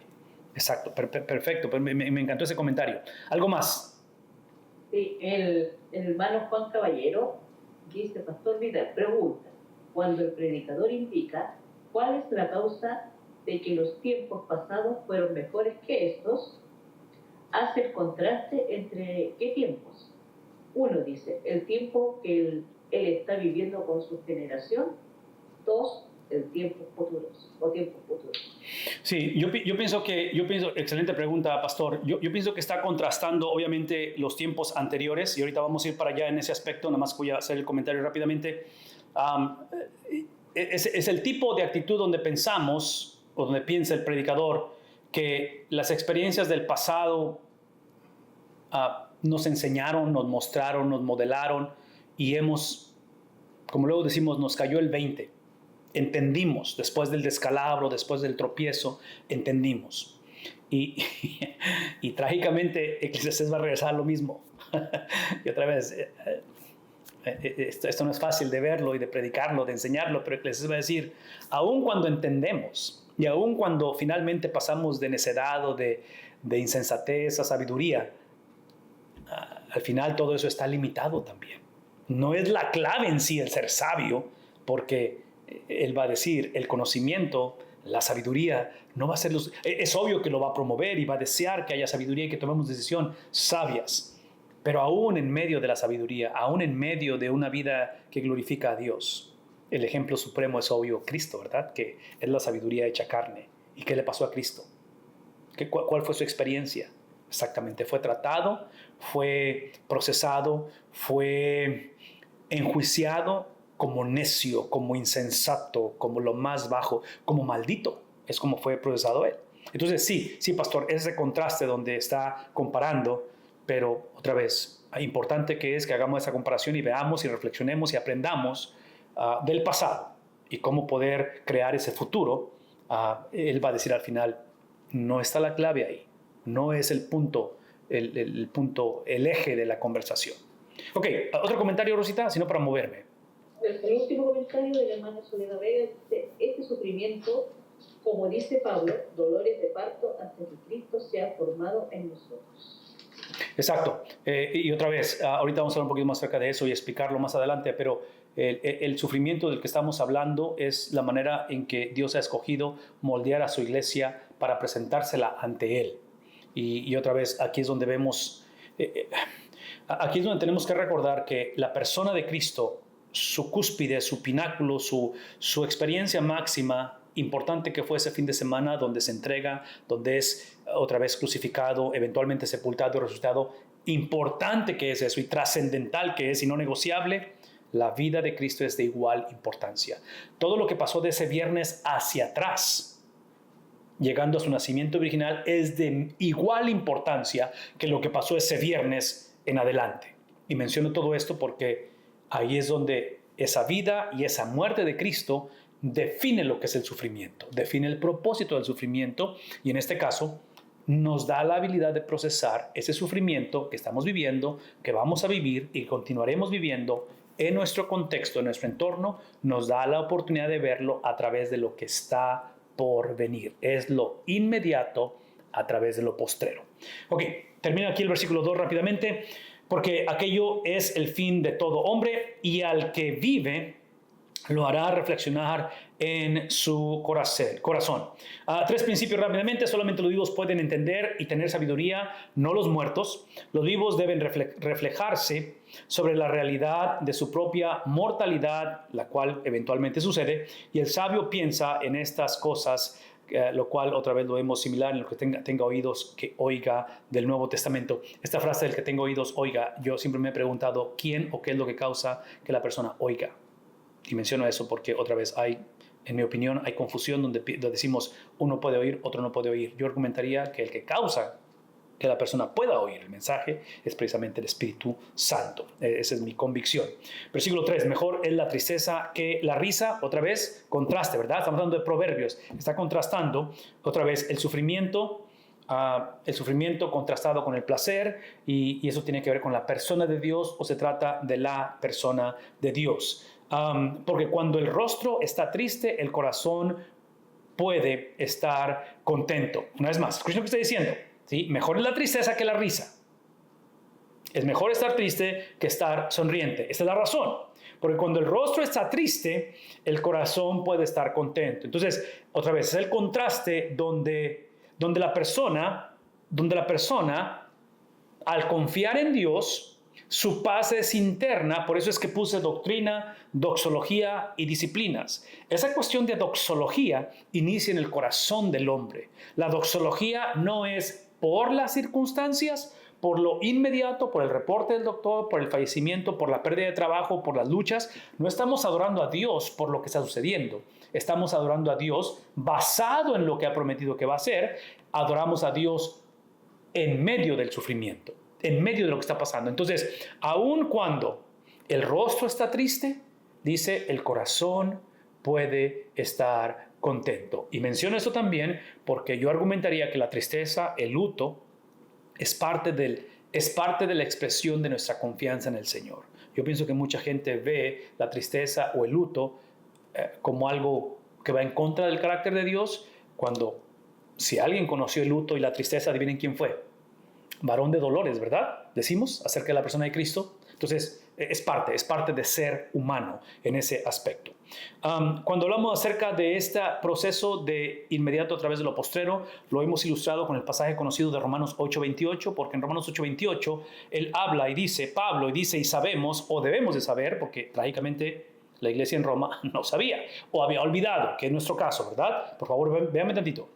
Esto que está aquí, de procesar lo inmediato, doxología, no pero en medio de lo que estamos pasando, está basado en lo que Él ha prometido. No es pensamiento positivo, no es simplemente de, otra vez, porque oré, porque diezmé, Dios me debe, Dios tiene que hacer. No. Esta es la obra sobrenatural del Espíritu Santo. Entonces, esto debemos de saberlo. Y Pablo está batallando con una iglesia en Roma, que precisamente está pasando por esta situación de división, de problemas, la opresión están en el epicentro de la cultura, están en Roma, en la iglesia en Roma, donde son minoría, donde eventualmente la iglesia va a ser un movimiento ilícito o ilegal, donde la persecución se va a arreciar, y Pablo dice, debemos de saber, esto es lo que debemos de saber, ¿qué cosa? Que para los que, ¿qué cosa? Aman a Dios. No es más, esto es lo que tenemos que saber. El amar a Dios es el producto no de que aprendí, no de que algo me sucedió. Amo a Dios porque antes yo era enemigo de Dios. Entonces, el amar a Dios no es la versión mejorada, no es la versión actualizada de lo que antes era. No. Amar a Dios es literalmente la obra sobrenatural. Alguien, por favor, escriba esto. Alguien escriba esto en el chat, por favor. Amar a Dios es el producto del desprecio de Dios. Dios fue despreciado a través de la segunda persona de la Trinidad. No hay manera que tú y yo amemos a Dios a menos que Cristo sea abandonado, despreciado, sea vituperado, sea olvidado por el Padre. Y menciono todo esto porque eso típicamente lo olvidamos, sobre todo en tiempo de necesidad. Se nos olvida que el sufrimiento lo procesamos a través del abandono de Cristo. De que el abandono de Cristo es lo que me permite en esta noche amar a Dios. Y Pablo está diciendo, esto lo debemos saber, amar a Dios basado en el abandono de Cristo, basado en el desprecio de Cristo, basado en que literalmente se convirtió en la acumulación, en la expresión, en la cristalización más obscena y más grotesca y de pecado nunca antes visto en la humanidad. Por mucho que el pecado que hay en ti, hay en mí, no se compara en la manera que se acumuló en Cristo, ¿verdad? Por lo tanto, tuvo que morir. Y Él pagó, Él literalmente puso el saldo en cero. Vean lo que va a suceder. La pregunta con Pablo va a ser, ¿qué significa ello? ¿Qué significa todo esto, sobre todo en tiempo de persecución, en tiempo de necesidad, en tiempo cuando la vida no tiene sentido? Eso es lo que significa. Versículo 29, porque aquí está lo que es amar a Dios. Amar a Dios es recordar que los que de antemano, Dios, esta es la razón por qué lo amamos. Porque como Él despreció al Hijo, Él nos dio acceso a nosotros. ¿Está claro eso? Una vez más, el desprecio del Hijo es el prerequisito o la antesala de conocernos a nosotros.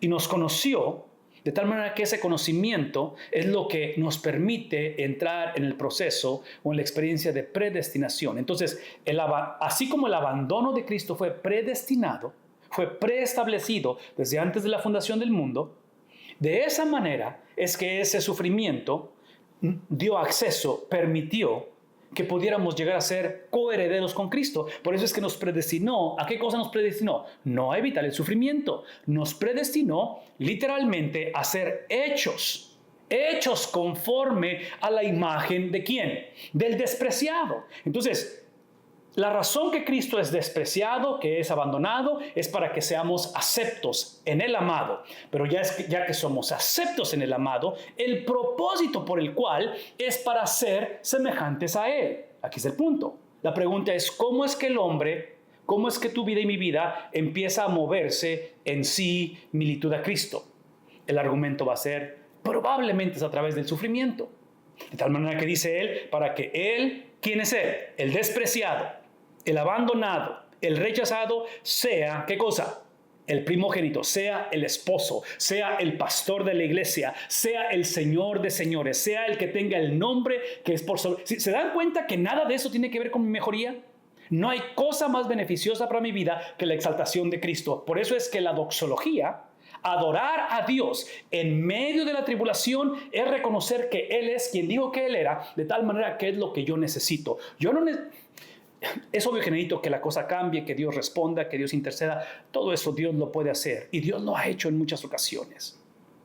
Pero ¿qué si la promesa fuera tener la habilidad que Pablo tuvo en medio de la cárcel cuando escribe a los Filipenses y literalmente expresa la magnificencia, donde dice Pablo en el capítulo 3, deseo unirme a Cristo en sus padecimientos y de alguna manera obtener la resurrección de entre los muertos?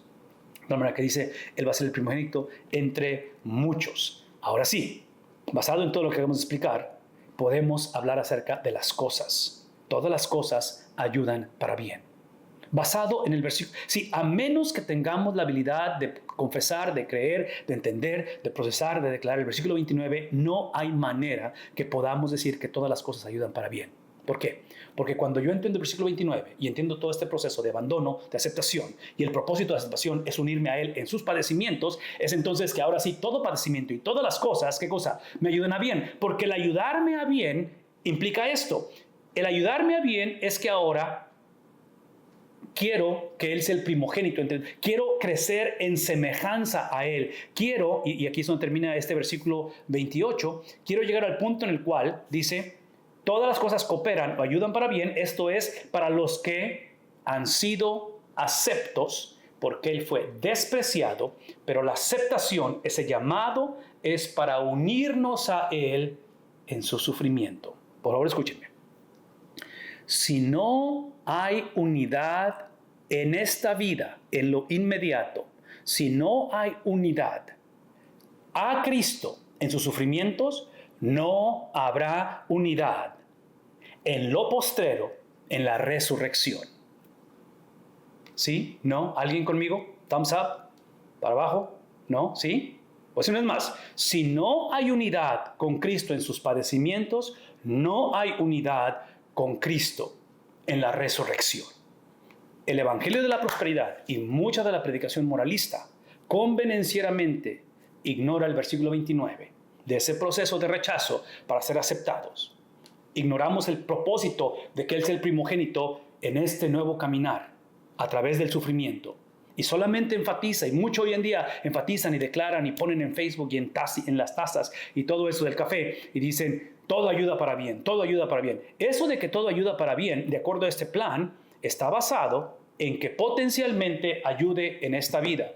Pero mucha de la pérdida que hay en este mundo va a ser experimentada su ganancia o lo bien hasta que Él venga por segunda vez. La pregunta es, ¿qué hacemos en medio de todo esto? Qué bueno que me preguntaron, ¿qué hacemos? Hacemos lo que hicimos al principio, confiamos en que lo que Él hizo, confiamos en la resurrección entre los muertos, confiamos de que esto es pasajero, confiamos en que esta no es nuestra morada, confiamos de que el propósito por el cual estamos en este mundo es para que hombres y mujeres no eviten el sufrimiento, encuentren propósito en el sufrimiento. Hemos sido llamados a declarar las verdades eternas, no de nosotros, pero de aquel que nos llamó de las tinieblas a su luz admirable. Ok, déjenme moverme rápidamente al 4 y el 5, porque en estos versículos, yo sé que probablemente hay comentarios o preguntas, y ahorita vamos a ir, Rosita, pero déjenme avanzar rápidamente. Estos van a ser paralelos al versículo 2 y versículo 3, de tal manera que en el 4 dice, el corazón de los sabios está en la casa del luto, mientras el corazón de los necios está en la casa del placer. Otra vez ese contraste de proverbios, ¿verdad? Sabio en luto, necio, insensato en el placer. Mejor es oír la reprensión del sabio, ¿sí?, que oír la canción de los necios. Esto tiene que ver, esta cuestión de escuchar la reprensión del sabio, esta cuestión de escuchar, y otra vez, este tipo de enseñanza, este tipo de literatura es bien difícil leerla y otra vez procesarla, porque la idea preconcebida, la cosmovisión de esta generación es una experiencia de corporalidad. Por favor, escúchenme. Si esto está escrito, predicado, enseñado, presentado por un discipulador, por un predicador, esa sabiduría que él ha alcanzado, esa revelación que tiene de parte del autor de la Biblia, que es el Espíritu Santo, es para el pueblo de Dios. Es Dios tocando al predicador, tocando al autor humano para bendecir el pueblo. Y quiero que vean el contexto de corporalidad, porque cuando se trata de reprensión, mejor es oír la reprensión del sabio. Está hablando de una intencionalidad, no accidental, no hasta que caímos, fracasamos, tropezamos, no. Está hablando de un estilo de vida donde este discipulado es cotidiano, donde este discipulado está integrado a la vida cotidiana. Y menciono todo esto porque no está presentando al predicador o al discipulador como un sácame de apuros, como el consejero que le llamo cuando atravieso el valle de sombra de muerte en mi relación conyugal o en la relación financiera. No. Observen esto, porque esta cuestión de recibir reprensión del sabio es alguien que desea ser reprendido. Es alguien que no está esperando otra vez tocar fondo para decir, voy a regresar a la iglesia ahora sí. ¿Por qué? Porque aquí es el punto. La perspectiva de la Biblia es de que somos salvos no por la reprensión del sabio. No somos salvos por la palabra escrita, somos salvos por la palabra hecha carne, ¿verdad? Ya lo explicamos, es Cristo el que salva. Pero ya que somos salvos por Cristo, ese Cristo, lo leímos en el versículo 29 de Romanos 8, determina para qué somos salvos. Y somos salvos para obedecer la Biblia. Esa obediencia a la Biblia, a la palabra escrita, es la obediencia de Cristo, transferida, acreditada, imputada a nosotros. Entonces la salvación del hombre es la administración de lo que Cristo ya hizo, dada a mí. No es más, la salvación del hombre es la administración, somos administradores, somos mayordomos de lo que Él ya hizo. La salvación no es hacer lo mejor que puedo, la salvación no es otra vez tocar fondo y aprender, no. Salvación es, esto es lo que Él hizo, soy salvo por lo que Él hizo, y eso que hizo me lo ha entregado. Entonces ahora me muevo a través de lo que Él hizo, por eso es que soy salvo, y soy salvo para la palabra escrita, para obedecer su palabra, de tal manera que eso produce, ¿qué cosa? La vida corporal, la salud de la iglesia. Vean tantito, por favor escúcheme. Hablar de un cristiano sin iglesia es divorciar lo que la Biblia presenta como una sola experiencia.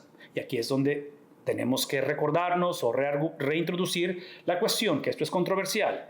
Una persona sin este segundo componente potencialmente no tiene el primer componente. Potencialmente. Una persona sin el primer componente, solamente el segundo componente, que es una falsedad en sí, es el tipo de legalidad que se da a golpes de pecho, justicia propia, que piensa que la iglesia existe para él. No es la salud de la iglesia, es yo escojo la iglesia de acuerdo a lo que yo pienso. En fin, todo esto lo menciono porque si ese es el caso, esto empieza y habla de reprensión, ¿verdad? La reprensión del sabio, que es un contexto de llanto. Es lo que está diciendo, reprensión es llorar, es llanto. De tal manera que en este caso, esta reprensión o este llanto emana de Dios, pero también emana de otros. Entonces es reprensión de parte de Dios usando, en este caso, la corporalidad, la mentoría, el discipulado. ¿Por qué? Porque eso lo hemos dicho muchas veces anteriormente, especialmente en el Nuevo Testamento, las epístolas. Típicamente tienes esa expresión doble donde están instruyendo y están reprendiendo, están exhortando y están corrigiendo. Entonces, aliento y a la misma vez corrijo, que es básicamente crianza de los hijos, ¿no es cierto? El núcleo de familia. De tal manera que en este caso, por favor escuchen lo que voy a decir, porque esto que está en la pantalla es sumamente importante. Cuando hablamos acerca de la iglesia y creemos que la iglesia como novia de Cristo, ¿verdad? Hablamos de crear el contexto, la estructura, la expresión donde esta reprensión se ejerza. Una vez más, y esta reprensión sea una reprensión cotidiana, no una reprensión de reacción. Después de que hubo un descalabro, acércate a la iglesia, ven para que escuches, ven para que el pastor de jóvenes se ayude. Todo eso es válido, pero lo que estamos viendo aquí es una vida cotidiana donde vemos la redención de las cosas, donde vemos la fusión de la vida cotidiana con la vida espiritual o la vida de la iglesia, de tal manera que en este caso la iglesia, aquí es donde empieza la reprensión. La reprensión tiene que iniciar hablando o viendo, exaltando y poniendo la cabecera que es Cristo, la persona de Cristo, no la persona que necesita reprensión. Entonces es importante que otra vez seamos enseñables, moldeables, todo eso, pero iniciamos con Cristo. Por favor, escuchen, estamos hablando de la vida de la iglesia, vida corporal, vida cotidiana, donde es la manera en que la palabra de Dios es predicada, donde es la manera en que la instrucción es llevada a cabo y donde es la manera en que yo como cristiano me responsabilizo cuando vengo a la palabra de Dios. Siempre vengo a la palabra de Dios no preguntándome qué es lo que Dios quiere de mi vida, cuál es la voluntad de Dios para mi vida. No vengo a la palabra de Dios diciendo qué es lo que Dios quiere hablarme. Eso es válido y es necesario, pero vengo a la palabra de Dios tratando de conocer a quién. No mi persona. ¿Conocer a quién? Conocer a Cristo. Cuando conozco a Cristo, conozco su estilo de vida. No conozco a Cristo para que mejore mi estilo de vida. Conozco a Cristo para conocer su estilo de vida, porque esto que está aquí, que es la misionología, es la razón por la cual existo. Ese es ser cristiano. Es literalmente adoptar, ejercer, administrar, ser mayordomos de la vida de alguien más. De tal manera que ahora sí, estos dos componentes, que esto que está aquí son las dos caras de una sola moneda. Esto que está aquí es el Evangelio. El Evangelio determina quién o para qué existe la iglesia. Por favor, escúchenme. El problema de muchos de nosotros es que este orden ha sido invertido. Y cuando es invertido y en lugar de iglesia es el matrimonio, las finanzas, la sexualidad, lo que sea, eso implica que yo determino o no determinamos quién es Cristo y qué es lo que vamos a hacer con él. Es lo que muchos hacemos. Es la manera en que mucho se predica hoy en día. ¿Qué es el punto? ¿Qué es el punto? El punto es que a través de la historia, regresando a los reformadores hace 500 años, ellos veían o ellos afirmaban que lo que constituye a una iglesia basado en la cristología y basado en la misionología, en la persona y en la vida de Cristo, es precisamente, esto es lo que históricamente se cree, es la predicación del Evangelio. ¿Qué es el Evangelio? La cristología y la misionología. Entonces, predicamos a Cristo. Eso es lo que produce, el segundo componente, es la práctica y el ejercer las ordenanzas. Hablamos de cena del Señor, hablamos del bautismo del creyente, ¿verdad? Entonces, esos componentes nosotros lo vemos, y estoy hablando desde la perspectiva bautista, yo sé que no todos somos bautistas, no hay ningún problema por ello, entonces puede haber diferencias en las ordenanzas, no hay ningún problema por ello, pero el punto es este, el tercero es la disciplina. Cuando Eclesiastés está hablando acerca de esa reprensión, de esa manera en que está reprendiendo, la reprensión del sabio, estamos hablando de algo que nos hace, ¿qué es el punto? El punto es este, que cuando no hay disciplina, es obvio que hay un problema en la iglesia, porque esta cuestión, esto que está aquí, es cuestión de tiempo, todos necesitamos una disciplina cotidiana, una disciplina de la cual al final es esto. Y es lo que quiero que se lleven. La disciplina no se ejerce, la disciplina se enseña porque la disciplina está incluida cuando predicas el Evangelio y cuando practicas las ordenanzas.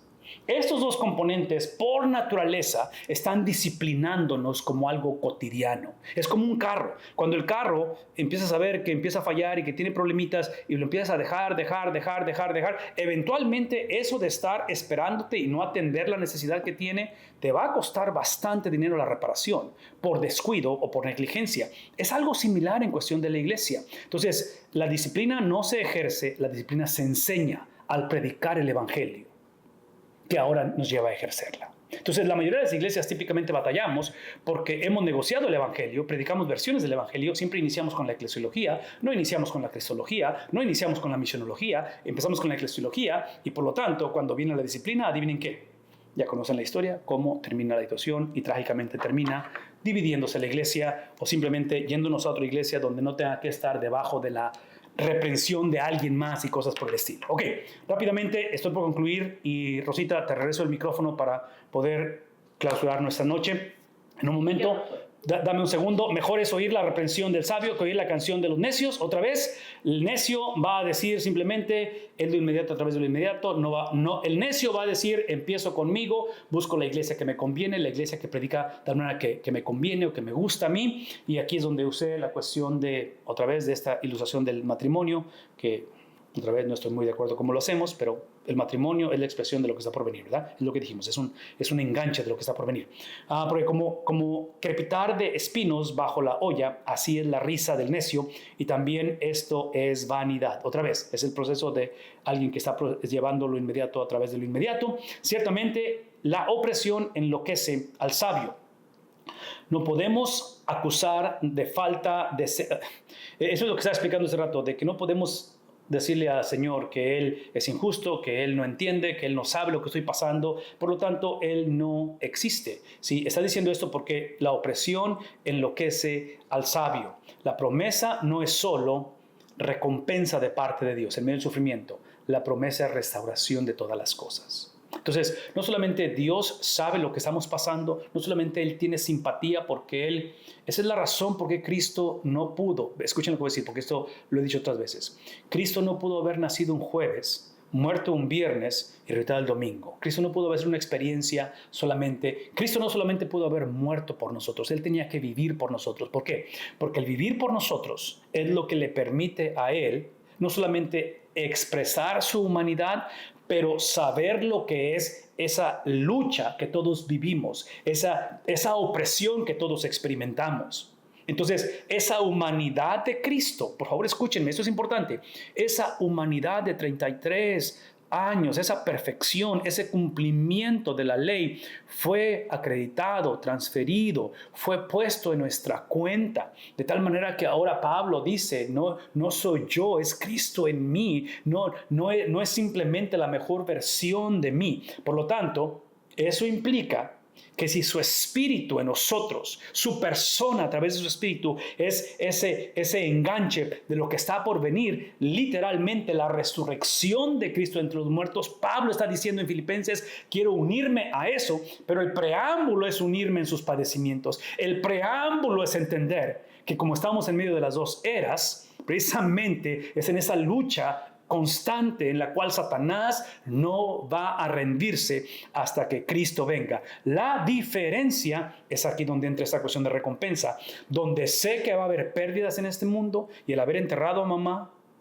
el haber perdido el trabajo, el ver la iglesia dividirse fue una pérdida, pero fue una pérdida en lo inmediato. En lo posterior, en lo postrero, será ganancia. Es donde entra Romanos 8:28. Todas las cosas ayudará bien. El reto para nosotros, si queremos ver la ganancia en lo inmediato, queremos ver la reconciliación ahorita, muchas de estas cosas no van a ser reconciliadas en esta vida. Y no quiero ser negativo, ni quiero ser pesimista, pero es lo que está batallando Eclesiastés. Eclesiastés está diciendo, yo creo en lo que dijo, en este caso Moisés, en la enseñanza de la ley, pero estoy viendo algo que no tiene sentido. ¿Qué hago al respecto? Y la respuesta es, en el caso de ellos que son antes de la primera venida de Cristo, ellos están poniendo su mirada en algo que está por suceder. Ellos ponen su confianza en la promesa de que eventualmente la Virgen concebirá y dará a luz a un hijo. Eventualmente la promesa dada a Abraham se llevará a cabo. Entonces, el predicador, esta generación del Antiguo Testamento, literalmente murieron poniendo su confianza en lo que estaba por venir.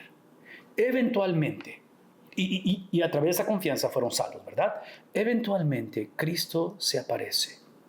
Cristo es el cumplimiento de todo ello. El problema es de que ese cumplimiento no encajó con la idea preconcebida de su generación. Y por eso es que el Evangelio de Juan dice que la luz caminó entre nosotros y las tinieblas no prevalecieron contra ella. En otras palabras, la vida caminó enfrente de nosotros y nosotros pensábamos que la muerte era la vida y que la vida, cuando la vimos, la crucificamos porque pensábamos que esa era la muerte. Eso es lo que causó nuestro pecado. Eso es lo que causó el ser hijos del primer Adán.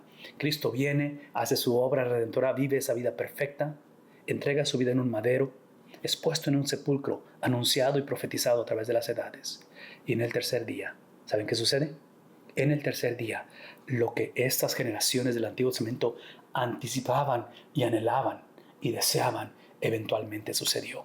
Es por eso que nosotros en esta noche, literalmente, nos movemos, actuamos, vivimos, procesamos, enfrentamos la vanidad de la vida, enfrentamos la monotonía de las cosas a través de un evento que ya sucedió. Y ese evento nos da la habilidad de poder afirmar lo que viene por delante. Y lo que viene por delante es la llegada del galardón, de la herencia inmarcesible. Lo que viene por delante no es solamente calles de oro y mar de cristal. Todo eso es válido, el cielo es un lugar, pero la importancia de esta conversación es que Cristo viene por segunda vez y tendremos la oportunidad de morar con Él por la eternidad, para siempre. El verle cara a cara, el glorificarle, el exaltarle y el reconocer que todo lo que perdimos, Él lo ha restaurado. Enterarnos de que todo lo que vivimos tuvo sentido, porque su presencia lo llena todo. Esto que estoy describiendo puede ser la realidad tuya esta noche. No tenemos que esperar hasta morir o hasta que Él venga. Esta es la promesa de su Espíritu Santo. Es lo que ha encargado a la iglesia. Y yo sé que ha sido un mundo, una experiencia de decepción. Yo sé que ha habido mucho conflicto y la cosa no se ve muy positiva. Yo estoy consciente de ello. Yo sé que hay enfermedad, hay carencias, hay necesidad. Y como dijo el predicador, vamos a morir. Pero todo eso es filtrado a través del que literalmente ha declarado su victoria.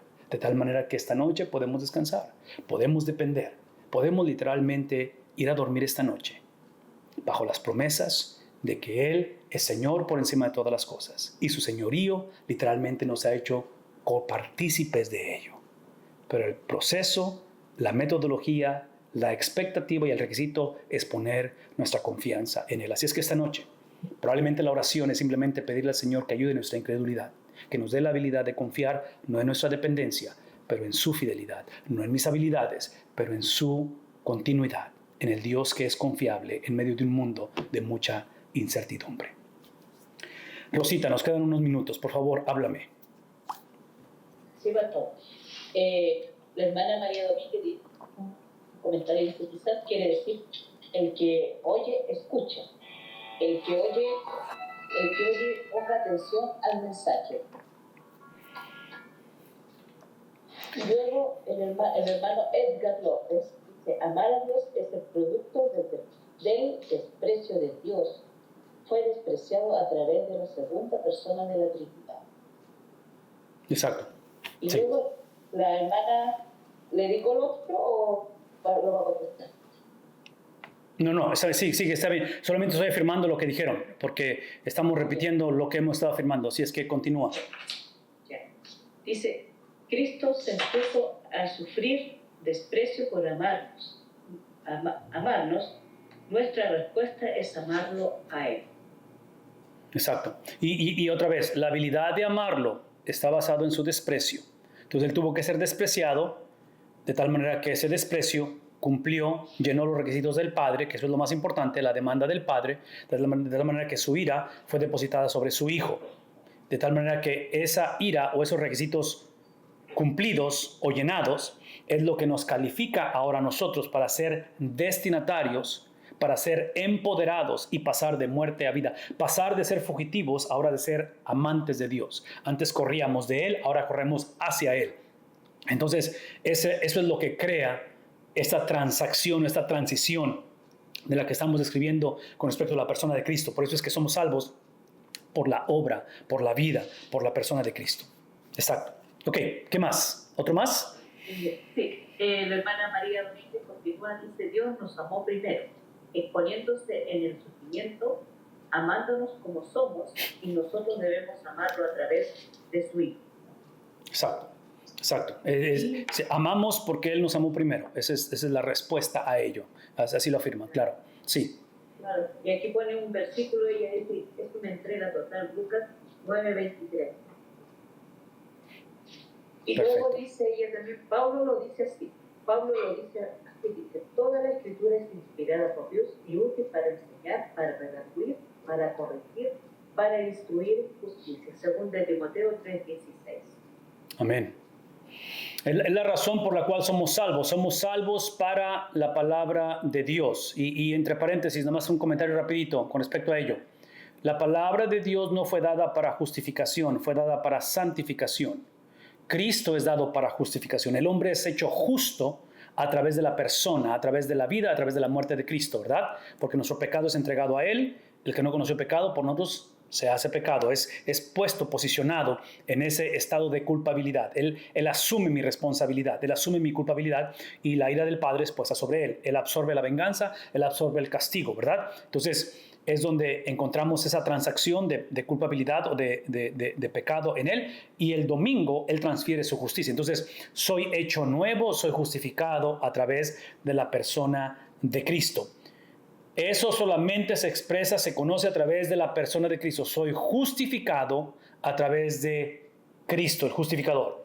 Pero la palabra escrita, esa fue la palabra hecha carne, la palabra escrita fue dada para santificación.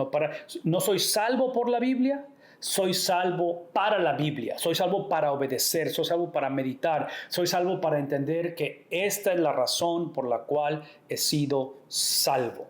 Para otra vez, esta relación con Dios a través de su palabra. Ok, ¿algo más? Mi último comentario de la hermana Eugenia dice: la aflicción de este mundo no se compara con la gloria que ha de venir. Vivamos esa gran esperanza y sus promesas son fieles y verdaderas. Amén, amén, definitivamente. Y otra vez, extremadamente importante que usemos este lenguaje escatológico de esto que está por venir, pero por favor acordémonos de esto. Porque recuerdan que puse la gráfica de 2 eras que están empalmadas. Ya está aquí el reino de Dios. La presencia de Cristo ya está en medio de nosotros. Él ascendió al Padre. Él ascendió al Padre para que el Consolador viniese. Y ese Consolador, al estar entre nosotros, literalmente es para llevar a cabo precisamente esa misión, ese propósito que lo describí hace rato como misionología. Entonces, menciono todo esto porque al principio hice referencia de que tengo la impresión que muchos crecimos, hemos aprendido, o simplemente por inercia es lo que se respira en el ambiente de la cultura cristiana o en la predicación, donde esta vida es un ensayo, esto es nada más un cáliz, como luego decimos, pero la vida realmente va a ser cuando vayamos ante su presencia y la persona muere. No. La Biblia presenta la plenitud de la vida en este mundo, ahorita, porque la totalidad de Cristo la conocemos, aun cuando vemos a través de un vidrio, de un cristal oscuro.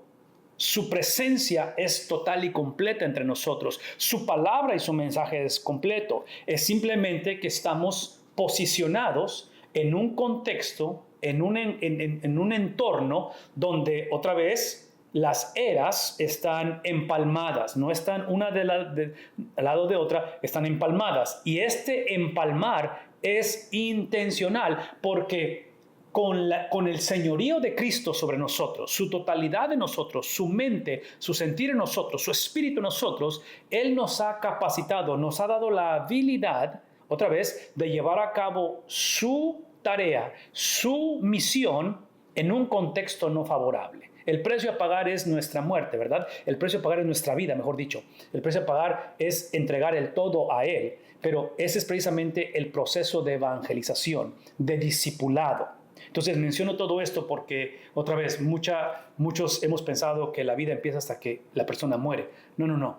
El morir y el estar ante su presencia es obvio que es ganancia, pero espero que encontremos gozo en esta vida. Espero que conozcamos la plenitud de la vida en este mundo que estamos. No tanto es que somos de este mundo, no tanto es que amamos a este mundo, pero es el propósito que tenemos porque precisamente hemos sido salvos para poder llevar a cabo el aroma, la presencia, el mensaje, el carácter de la persona de Cristo en un contexto que no es favorable a ese mensaje, en un contexto que odia a Cristo, en un contexto que vamos a experimentar y continuar experimentando persecución. Y en medio de todo ello, veamos que la palabra de Dios nos advierte, nos prepara y Cristo es el modelo para ello. Rosita, muchísimas gracias.